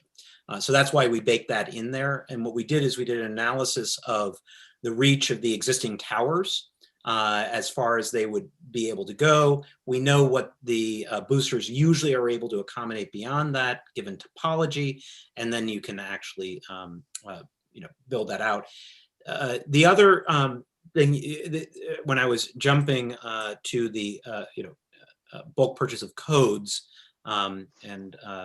Senator McDonald would have told me if I were in the committee that I need to stop using jargon. But he's vibrating up in my top corner. Gotcha.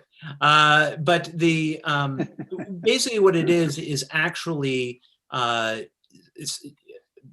pre-purchasing broadband service in bulk, and then going directly to each family that is qualified and can't afford the broadband service that could be available to their house, and actually subscribing for them, I think is the best way to describe it. It just takes Codes out are really the hookup mechanism that you're going to provide to the family. Exactly. Okay. because in Like fact, it's group net software. metering? Talk about mixing metaphors, Senator. Oh, you put up one standard and you make a lot of stuff and you parcel it out to various homes on paperwork. Okay. Sure. Senator Hardy. Thank you. And thanks, Matt and Joan, right? Joan, is that the right? Okay. Thank you for your presentation. It was very clear. And I just want to underscore, I think that this presentation is meant to be about an emergency response during the pandemic, not a long-term response to the broadband situation. Okay. Do the mobile hotspot, just a quick tech question, the mobile hotspots that you're recommending, they are 25.3, is that correct? Or what is their speed? They're capable of 25.3 and beyond. Some of it depends on where you're located relative to the underlying cellular infrastructure, but there are times when I get 75 or 80 megabits, sometimes in both directions.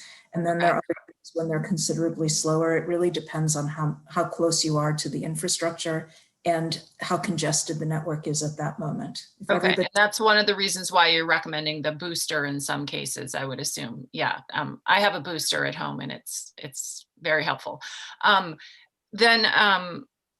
am also really heartened to hear that you think our data, Matt, I appreciated that you thought the data in Vermont was better than in many places, because it's not the message we're getting from sort of in general from the atmosphere.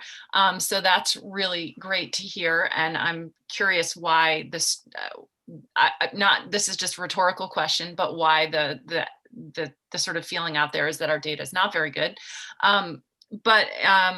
And I'm also just surprised that Alabama seems to be doing better than us. That's not usually who's doing better than us. But my question— That is a challenge. Yeah, I know. Makes me want to definitely do better.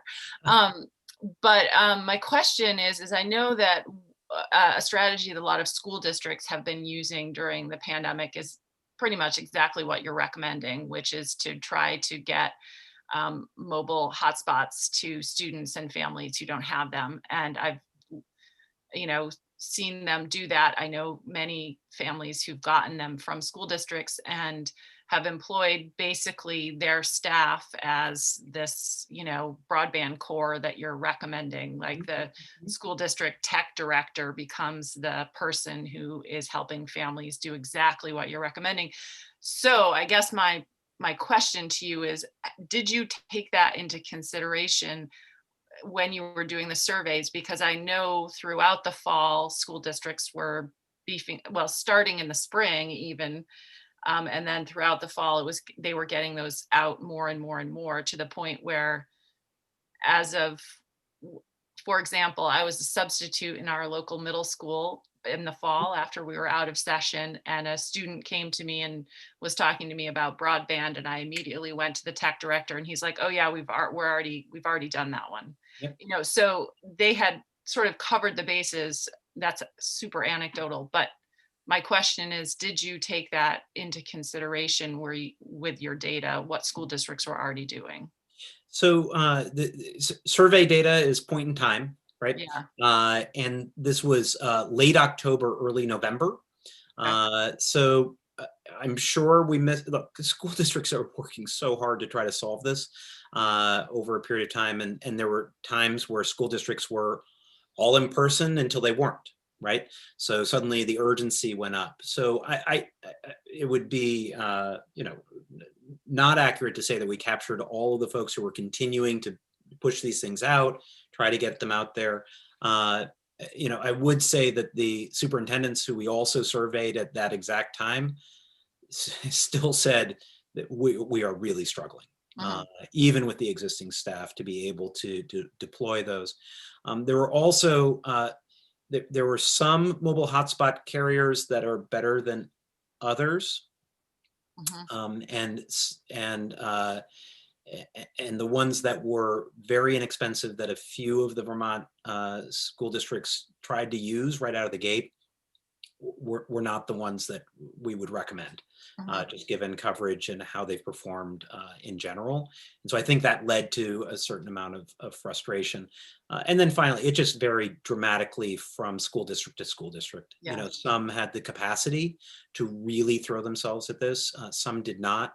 We did talk to folks at the Department of Education, and you know, there isn't a centralized mechanism for knowing, you know, which school districts have done what, who is deployed to which children, you know, that because of the nature of how we do education in Vermont. Ask them for that. Did you, I'm sorry, I just wanted to follow up. You mentioned libraries. Did you get any sense that libraries were also giving out mobile hotspots, or were they mostly the fixed hotspot that people were coming to? And then finally, what about colleges and universities? Were they distributing, or have they been distributing mobile hotspots to students and professors and staff who are working remotely? So we did, I'll take the second one first. We did not do an in-depth survey of institutions of higher education. And they all were handling things differently. You know, Middlebury, as I understand it, all went, you know, all in person, you know, for their instruction. No, they didn't. They were hybrid. A lot of students came back, but a lot of them were remote, but most of their classes were remote classes. But a lot of students were on campus, but anyway, longer conversation, but it's a hybrid. Yeah, UVM had a different approach. Norwich had a different approach. We did not incorporate outreach to those institutions into our survey work. But the other question about libraries was interesting. The responses we got from library, very high response rate. Librarians are known to be very good about getting feedback. What we were, and almost all of them were trying to get their Wi-Fi hotspots, you know, out to you know, to the parking lots. But when we did the survey, only 2 of them were doing a mobile hotspot lending program, which we thought was kind of surprising. So there certainly could be more done there. But you know, many libraries are also struggling with, you know, book lending and other kinds of things as they're trying to protect their patrons and their employees. Matt, if I can add to that, I think what we saw in Vermont, Senator, is very consistent with what we've seen across the country, which is that schools received funding through the CARES Act, and that enabled them to do things like providing connectivity, whether a hotspot or fixed. They would subsidize, they would buy bulk codes from providers and hand out the codes that families could use to get free service. They would provide devices like Chromebooks because they had funding.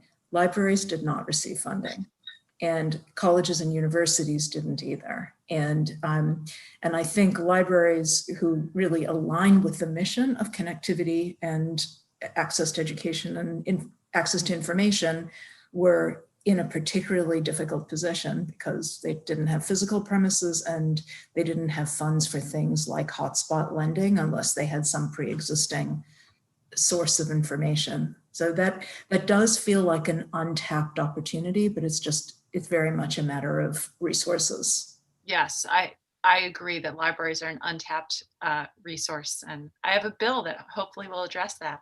Thank you. Senator Brock and then Senator McDonald. Thank you. Just a question. I know that you've received some typically diplomatic correspondence from Steve Whitaker, in which he has raised the issue that there may be a disconnect between specific tasks that were incorporated in the RFP and what was actually delivered. And I'm just interested in your reaction and response to that. I'll say first of all, before Joanne can comment, we reached out to Mr. Whitaker actually to get his advice, because I've known through the years that he is very interested, and he chose not to participate in a conversation for recommendations.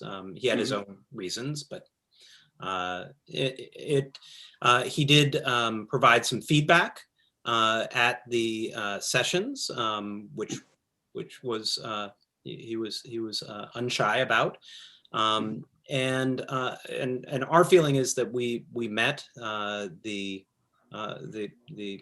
RFP to a T, given the constraints that we had for addressing the immediate COVID challenge, which it was stressed to us again and again that was the parameters we had to work within due to the CARES Act capacity.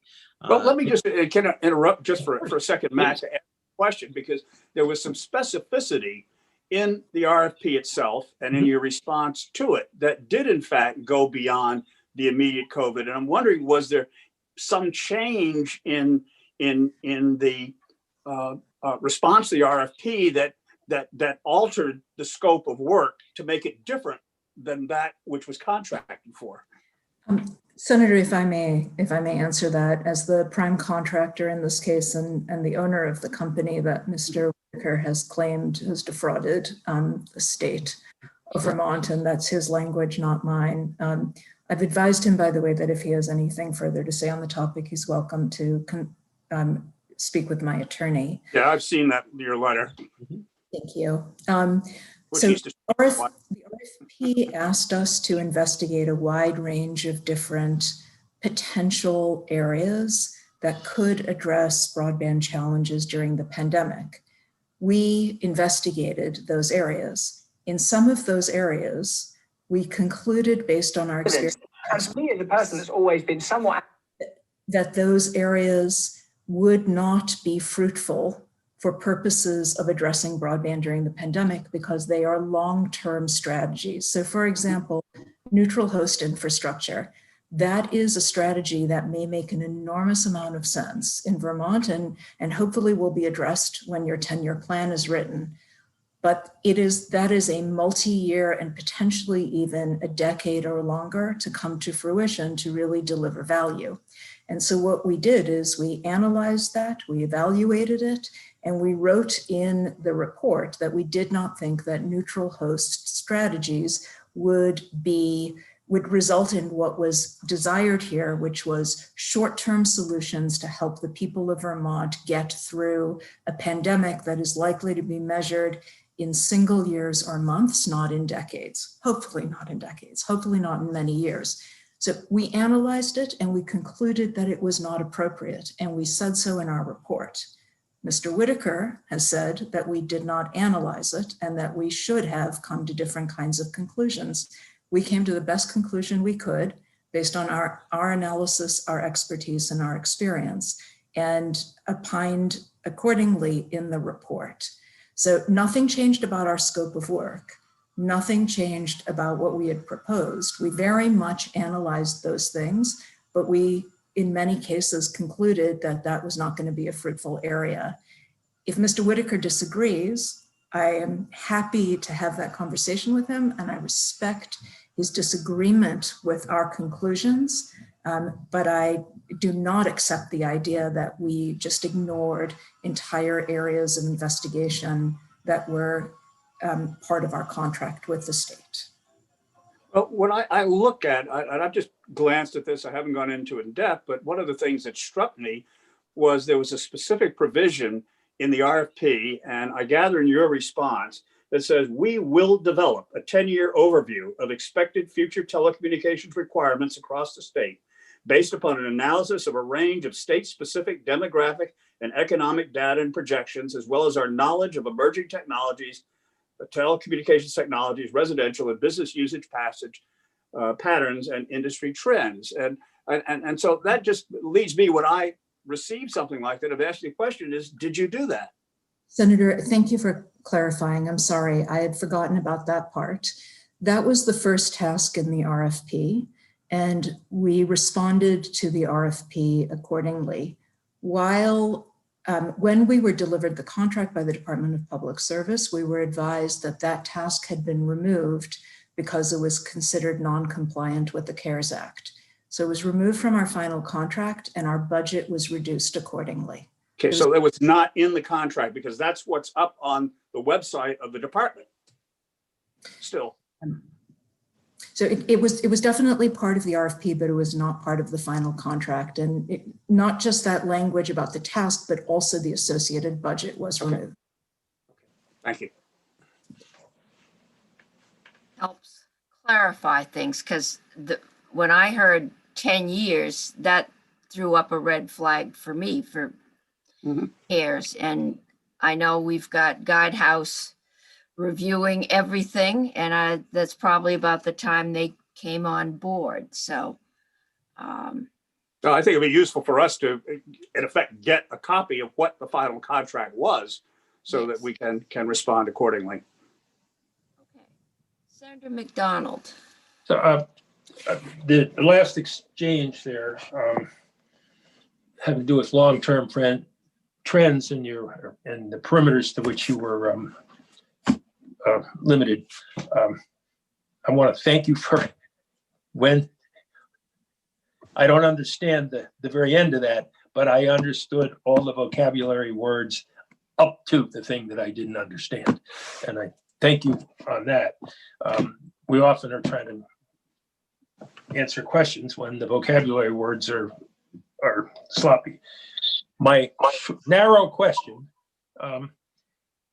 when you were talking about extending lines out beyond where they were to get to neighborhoods farther away, and you're talking about cable, I assumed you were extending cable farther out. Was there any discussion of, if you're going to go farther into new unserved neighborhoods, that you would put a technology at the end of cable that met that met symmetrical uses for the time in which the cable was replaced with fiber? Or did you say, oh, we don't have to do that, or we're limited to 25.3, and even if we thought putting fiber out beyond cable, knowing that cable was a weaker link in the chain, that we couldn't recommend that because it was prohibited in the study, or we thought it was a bad idea? Senator, we did not count any technology that way. And we would always, in recommending any kind of investment, want to recommend the best and most future investment. And certainly higher speeds, symmetrical speeds, fiber, that is where in the long run you want to go. The engineering team looked at a full range of different technologies, including fiber, including extension of the cable broadband plant owned by the cable company, including copper, including fixed wireless, including mobile wireless. And what we did is we had to discount any infrastructure investment that would take so long as to not have impact during the pandemic, because our charge was, how do we do this during the pandemic? So with regard to any kind of wire, whether fiber or cable or anything else, the only place we recommended construction of a wire is for, and please forgive me, I know this jargon is terribly frustrating. Oh, no, you're doing fine. It's for line That's high praise. Yeah, doing better than I am, that's for sure. Go. only line extensions in a certain context. So we didn't recommend that if there's a town down the road, we can get the fiber or the cable, and it takes the same amount of time to build those two, by the way, right? A wire is a wire, but we did not recommend take it all the way to that town down the road and build that whole town, because that is a multi-year process. The only place we recommended funding new wires is if there is an unserved pocket within an otherwise served area. So not big contiguous areas that don't have wires, but just within a town, everywhere is served, but there are a couple of roads where they're so low density that there are 5 homes on a long road and they are unserved because of that low density. That can be relatively quickly built with the same kind of infrastructure that is in the surrounding neighborhood. And that's what we call the unserved pockets or the unserved islands, where we recommended line extensions. So if it is, for example, Comcast, or in other states, it would be another cable company, and they surround the whole area, but just that one road surrounded, we recommended funding that. Many, many states have done that during the pandemic because it's cost effective and it's fast. So Mike, thank you for being very precise in what you explained. So if we're dealing with pockets or larger groups of 30, 40, or 50 hamlets that are where you would extend service, the cost, when we're talking about cost, when you send out fiber or you send out cable, what's the difference in the cost of those two products? Is not fiber perhaps costs, the labor is the same, and this is the same, and the next is the same. It's the actual materials that are more expensive for fiber than for cable. Is that correct? The cost differences are really immaterial. And unfortunately, this is not something that, if we're talking about building to a town that is entirely unserved, we're going to build a whole contiguous area that is unserved. They're likely to be largely the same cost depending on who is building, whether they already are on the poles, what their scale is. So, do they stand up thank to you. walk? But it's Thank not you. So my question is, if you're building out beyond where you were when you started your recommendation, and the costs of building fiber and cable out are pretty much the same, whether it's for 15 homes or 60 homes, did you recommend that they build fiber out there, even though the cable that was going to it, once it was built, was inadequate to power the whole thing, but it was there into the future when the cable downstream was replaced with fiber? So you wouldn't have to rebuild it later on, given that they're pretty much cost the same cost to build them, build the two choices. If I were making a recommendation for a whole town that has nothing, I would almost certainly recommend fiber, although I'd always want to have very specific circumstances. And, it's challenging with the hypothetical to say it has to be another. But if it's 5 homes or 10 homes within an area that is already surrounded by cable, it would be much, much more costly to have somebody come in and build new fiber than to just have the cable company extend its existing plant to those 5 homes that are already relatively close to its existing plant. And not just that it's more costly on the capital side, but there's no one who's going to make that investment or want to operate it. So if a cable company is already in much of that town, and there are just 5 or 10 or 15 homes in that town. No, okay. The assumption was that you can hook it up to coax the same way you hook it up at the other end. When you go from fiber to coax, you could go back down to fiber. So you've answered my question, and the answer is you chose not to do that for a variety of reasons. Thank you. My understanding, I'm thinking back, is I thought what I heard Senator McDonald asking, but I'm not sure it is technically possible. I understand we got this little donut hole that doesn't have, and it's all surrounded by a cable company. And you're talking about filling that little donut hole with something. I think what he was asking is where you connect that line. Is there a technology that would allow that line to be fiber? Is there I remember discussions about connection boxes. And is there something you can do that would make it?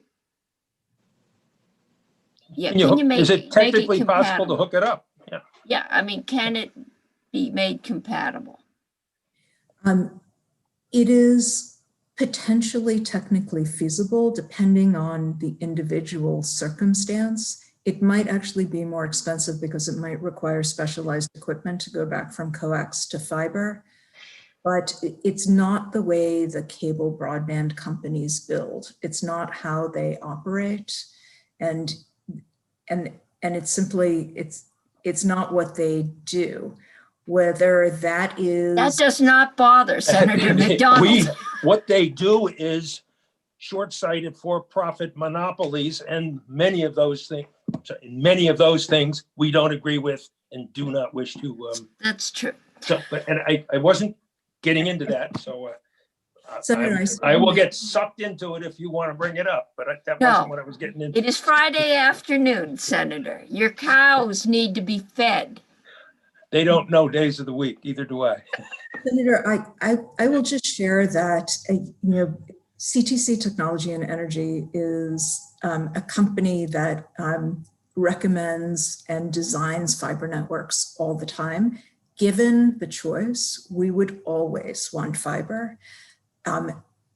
We would not make recommendations about extension of cable infrastructure if we did not think that was in the very good interests of those folks who cannot currently get service. And once that infrastructure is there, the upgrade from coax to fiber is not nearly as difficult. We're not close to that upgrade anyway. We could be years away from that. But that cable infrastructure would get those families speeds measured in the tens and hundreds of megabits in relatively short order. I will admit I have never been in a position of requiring the cable company to build fiber rather than coaxial cable for their distribution plant of that sort. So I don't know how they might react to it, but the extension of cable broadband would meet all of the needs of those families in the foreseeable future. Under the 25.3 standard.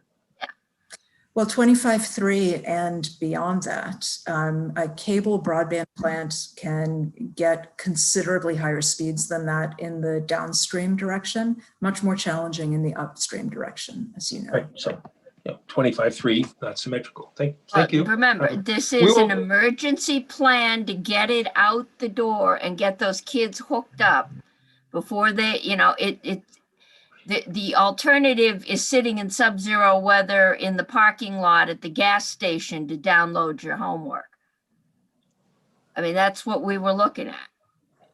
We do many things in the short term that are expensive and wasteful, and then we scratch our heads and said, boy, if we'd only done the other thing when opportunity was there, we should have, but that's a different.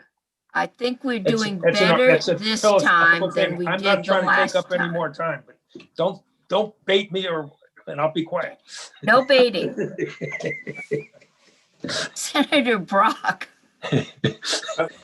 Just a question regarding the hotspot idea. Did you do any analysis about the availability of cellular coverage with respect to hotspot availability? Because I would think that generally the places that don't get internet don't get cell phone either in Vermont. Am I wrong?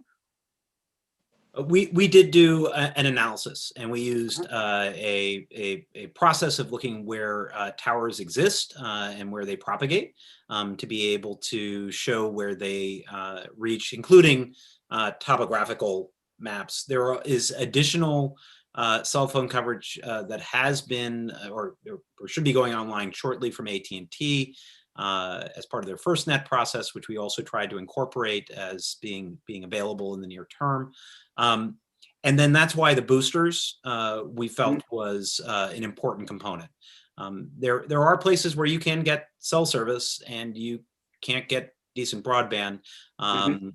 Particularly, I mean, there are specific places in the central southern part of the state and in other locations. So we did that analysis though using fairly sophisticated, not perfect, but fairly sophisticated tools to be able to determine who should have cell service and then who would be able to have cell service if they had a booster.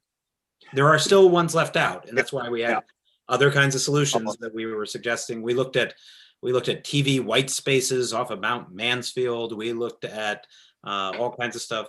And again, the other thing that we have in Vermont is we have the drive test data, right? Where unlike other states, someone got in a car and drove around so that we could actually verify where there is cell service and where there is not. There might be some situations where the drive test data showed that it was at the end of the driveway, but if you went the 75 feet up the driveway, it's not so great. But that's, again, where boosters can really make a difference in aggregating cellular signals and providing a service. Well, I do know one of the issues about these hotspots is the one of cost. And I think also one of carrier advertising. Verizon is notorious for advertising unlimited hotspot service. And then in very fine print, what unlimited means is that once you hit the limit, your service speed drops down to 600K. And so it's not unlimited. I mean, frankly, I think it's consumer fraud, but that's an issue. So the whole issue of using hotspots as a means for connectivity for ongoing school activities and so on, particularly if you have a family situation, runs into these kinds of cost constraints and these kinds of bandwidth limits before what is, quote, unlimited gets limited. I'll let Joanne respond because she's been involved with more of these. Senator, I'm not going to disagree with you at all. One of the negotiation pieces that has come out of these efforts in other states is significantly dropping the cost for both the device as well as for the data plans during the time of the pandemic. There is no saying where they would go beyond the contract that the state would negotiate for this time delimited period. But there were, examples of being able to get the devices themselves for 99 cents, right? In bulk purchase for this particular purpose and the like, which is what would be put in place. Joanne, do you want to, if it's okay, just add to that? Yes, Senator, I think all of your concerns are extremely well-founded. And there are other challenges as well. The network gets congested. We've got lots and lots of people on those networks right now because of the pandemic, and there's that much more congestion. The pricing is a lot better than it used to be. The terms are better and the service is better, but it is still at best a Band-Aid and not a great Band-Aid. But while we are in this pandemic and until we have what we need to build long-term future-proof infrastructure, a Band-Aid's better than nothing. And I think that's where a lot of communities have ended up. And I want to be clear about our recommendation on the subsidy program. We are not recommending only mobile hotspots. On the subsidy front, what we have said is we recommend whatever networks are there, whatever can be leveraged, because just handing out hotspots, while it'll help those folks who can only get broadband through mobile service on a hotspot, there are many folks who live in places where there is adequate fixed service and they can't afford it. And we wouldn't want to give them a lesser alternative. The subsidy should apply to everything. everything that is viable and where there's a company that's willing to participate. And that's what we've seen with some of the more successful programs around the country. When Matt mentioned Alabama, that's where they have been particularly innovative. It's on that expanding the reach of the subsidy. Hello. The returns are very, very reasonable. Fine, thank you.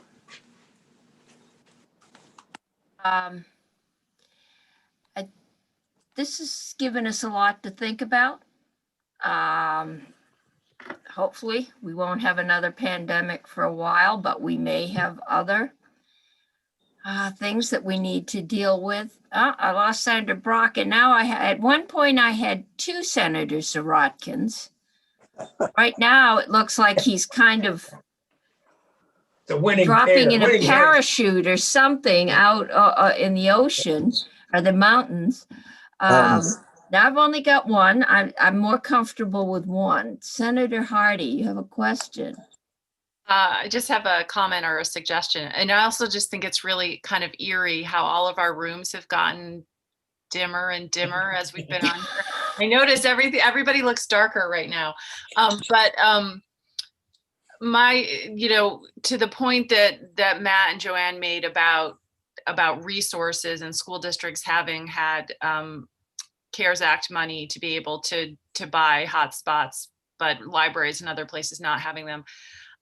It seems to me that if we wait for the entire budget process to get to being able to provide funding for the purchase of hotspots or the distribution of hotspots, that it's going to be the summer, which kind of defeats the purpose, especially for education purposes. And I'm just wondering, as we're looking at the funding that is coming from the federal money, or if there's an opportunity to do anything in the budget adjustment so that we can get something out earlier to be able to do hotspots or get further the distribution of hotspots. So I just wanted to put that in your ear, Senator Cummings, as you talk with our counterparts on the Appropriations Committee. Just this seems like an issue that we might want to speed up getting resources out to the communities. So, Senator, if one thing just to flag is that, and I hope I'm not speaking out of school here, is that there was the $3 million subsidy program that the department attempted to put together that had very little subscription, and so I believe those funds were not used to a large extent. I know there's a lot of discussion about who now that there's an extension on those dollars, who decides where those dollars go, as well as whether there is a different purpose on the long term. There is an immediate need, and from the experience that Joanne has had in other states, there is the ability to deploy things like these kinds of hotspots very, very fast. Right. You can put together a program, get them out there, get people connected, within a matter of weeks, if the funding is available. So, and that's why. That's exactly my point, Matt. And so I didn't realize there was $3 million left from our earlier efforts with the original CARES funding. But if we can get our fingers on that and get that appropriated on the sooner side, that's the better, because if there's clearly a need right now. This plan was supposed to be for right now, not over the summer. And, wanting to see if there's a way we can do this in the budget adjustment or, some other avenue early on. I'm trying to figure out what this is, because deploying funds for hotspots in particular. That seems to be one of their, and the whole hotspot core, whatever. I think that's, a great idea. We're going to need people to do it, but more so we have some people who could do this work already in sort of existing institutions, but we don't have the funding for them to distribute the hotspots. I think I remembered 42 million. Was that the cost? Was it 4.2? It's late. I'm not sure that's appropriate for budget adjustment, but that's beyond my pay grade. We can talk to Senator Kitchell about that. but generally that's just a truing up of costs that have come in. It doesn't do new appropriations unless it's an emergency. And probably the first place is to ask the department, do they still have $3 million? And, you know, what would it take? And then find out why the libraries didn't subscribe. Some libraries have been doing, you know, call in, order books, and others have been completely shut down. So, and a lot of towns don't have libraries at all, probably ones that could use things the most or have one person in the library. So I would say, it'd be something to look at, but I don't know if it's going to go by the next week or two. I'm not specifically saying libraries. That was just an example. I'm saying some way of a means of distributing the hotspots. and I would say that the advantage that they were able to get in other states, which I think you still could, it would be on a smaller scale than certainly what we're recommending to fully address the problem. The advantage is when you bulk purchase, right? When you negotiate for a single tranche and data plans as well as devices. And then, to your point, Senator Hardy, distributing them through whatever mechanism necessary. I mean, you can contract. I would not put it on the department to do that distribution necessarily, just because of their capacity, but through whatever kinds of PEG access stations, CUDs. There are lots of folks who could help with that, but you'd want to have that bulk purchase all at once rather than just having to do it individually. I could see last time we purchased a whole bunch of small cell, and and we still have a warehouse full. Microcells. Micros, yes. We sent I a can few send down to Cornelius. Puerto Rico. I don't even know if they use them. So I can understand where the department might be a little gun shy about bulk purchasing equipment. But it's definitely, as we go forward, Right. Something to talk about. But again, technology changes so quickly. The next time we have a crisis, we could end up with another warehouse full of unusable technology. At 99 cents a piece, I don't. That would I be think it's okay. a different If we deal. did And I'm 99 sure after the cents. pandemic, they're still useful for library loans and things like that. So I don't think it would be a corollary to your warehouse. Okay, good. I'm just saying I can see where the department might be a little gun shy, because it seems to me they got somewhat beaten up by this committee over that process. Madam Chair, Senator Bray. Oh, No, we didn't beat them up, Senator? No, we're beating them up for allowing tax money to be used not in accord with our goals, but that's a different Okay. matter. Senator Bray. So, I've used a hotspot a couple times, a cellular hotspot, and they're brand specific, right? So how do you deal with that? For instance, I'm in Bristol and I just changed my service because my AT&T signal was 1 bar, but my new Verizon signal can be 4 on a good day. So how do you know what kind to buy? Or does a AT&T hotspot play nicely with, they're not actually brand specific. It'll pick up the Verizon signal and swap right. I mean, I know they're competitors, so they don't necessarily like to play nicely with each other's signals. But I don't know about if that applies to this as well. It does, You know the answer to that unfortunately. one? The hotspot devices are locked down to a single provider.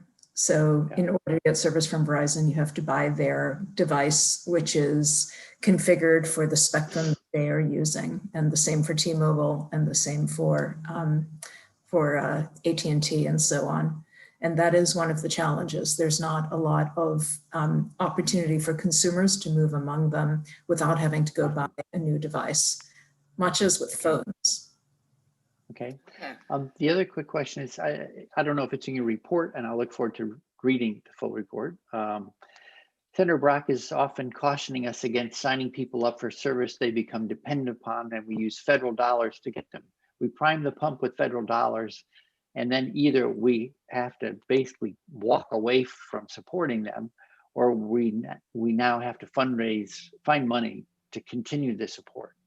Do you get into the level of ongoing commitment somebody needs to make if we're going to continue to support this interim solution into the near future, like the next year to 2 years, that kind of thing?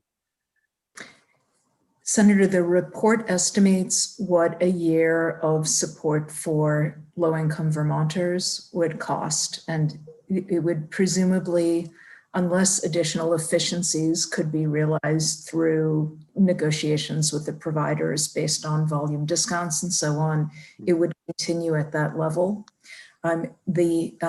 Congress did, in the appropriations law that became law right at the end of last year, appropriate $3.2 billion that the FCC is going to give out as a subsidy for low-income and newly unemployed Americans to try to get us through the pandemic. The expectation is that that $3.2 billion, assuming that 1/3 of the families who are eligible take advantage of it, that it's about 6 months worth of support. So it's not a long-term solution. And the FCC probably won't have that program up and running until about April. And it is short-term. You are quite right about the federal government not providing something in the long term.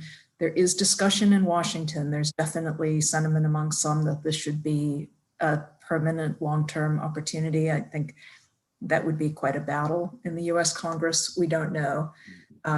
But that at least is something that will help with this challenge during some of the months remaining in the pandemic. But there is no federal strategy that we know of for long-term support. And at the state level, the numbers are in the report. But I don't know that there's any help coming from Washington post-pandemic. Thank you. Madam Chair? Yes, Senator Sorokin. I can barely hear you. Can you hear me? We can hear you fine. Am I Okay. better if I get closer? Yes, now I hear you. I Okay. just want to second Senator Hardy's interest in finding out about this $3 million that was not put to use, that was intended for broadband. And also, I can say that things are moving very fast already in the Appropriations Committee. I know they're working on budget adjustment, and I think they're working on a separate Corona relief a package, a CRF package now, because they're trying to sustain a housing program. So I also would be curious to know what's going on so that ship doesn't sail without us exploring the broadband possibilities in the short term. Okay.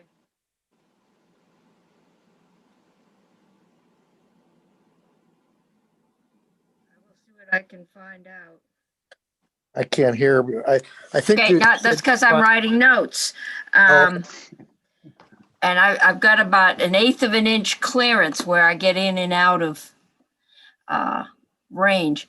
I'll see what I can find out about the 3 million. I think the testimony was it's there because it was unsubscribed. Nobody asked for it. So maybe we can find out why, and it may just be because they were so busy with other things and we could do a better job of promoting that. And first thing is the $3 million still there, or was that rescinded and repurposed somewhere else in the last couple months? So we'll find that out and go from there. Okay. All right, any final questions? Hopefully it hasn't Senator been swept Saratkian, it and looks like you repurposed. just fell off the mountain. Yeah, now you're back. I'm going to start banning these backgrounds. Right. Okay. It reminds me of Saturday morning cartoons when I was growing up, like characters fly in and then they fly out again. Heads change shape. Yes. Okay. Further discussion on anything? Okay. If not, thank you, Matt, Joanne. This has been helpful. Mr. Whitaker will be in probably sometime next week, but I told him he can make his comments to us. I'm glad you've had a chance to tell us your explanation, and if anything else comes up, we'll get the questions to you for answering. Thank Okay? you. Appreciate it. Thank you for your Okay. time. Thank you You've got both. enough of a challenge with this committee, so. Okay, thank you, everyone. Have a good weekend or 3 days. Avoid Montpelier unless you're coming to spend a lot of money. And we'll see you on Tuesday. All right. Bye-bye.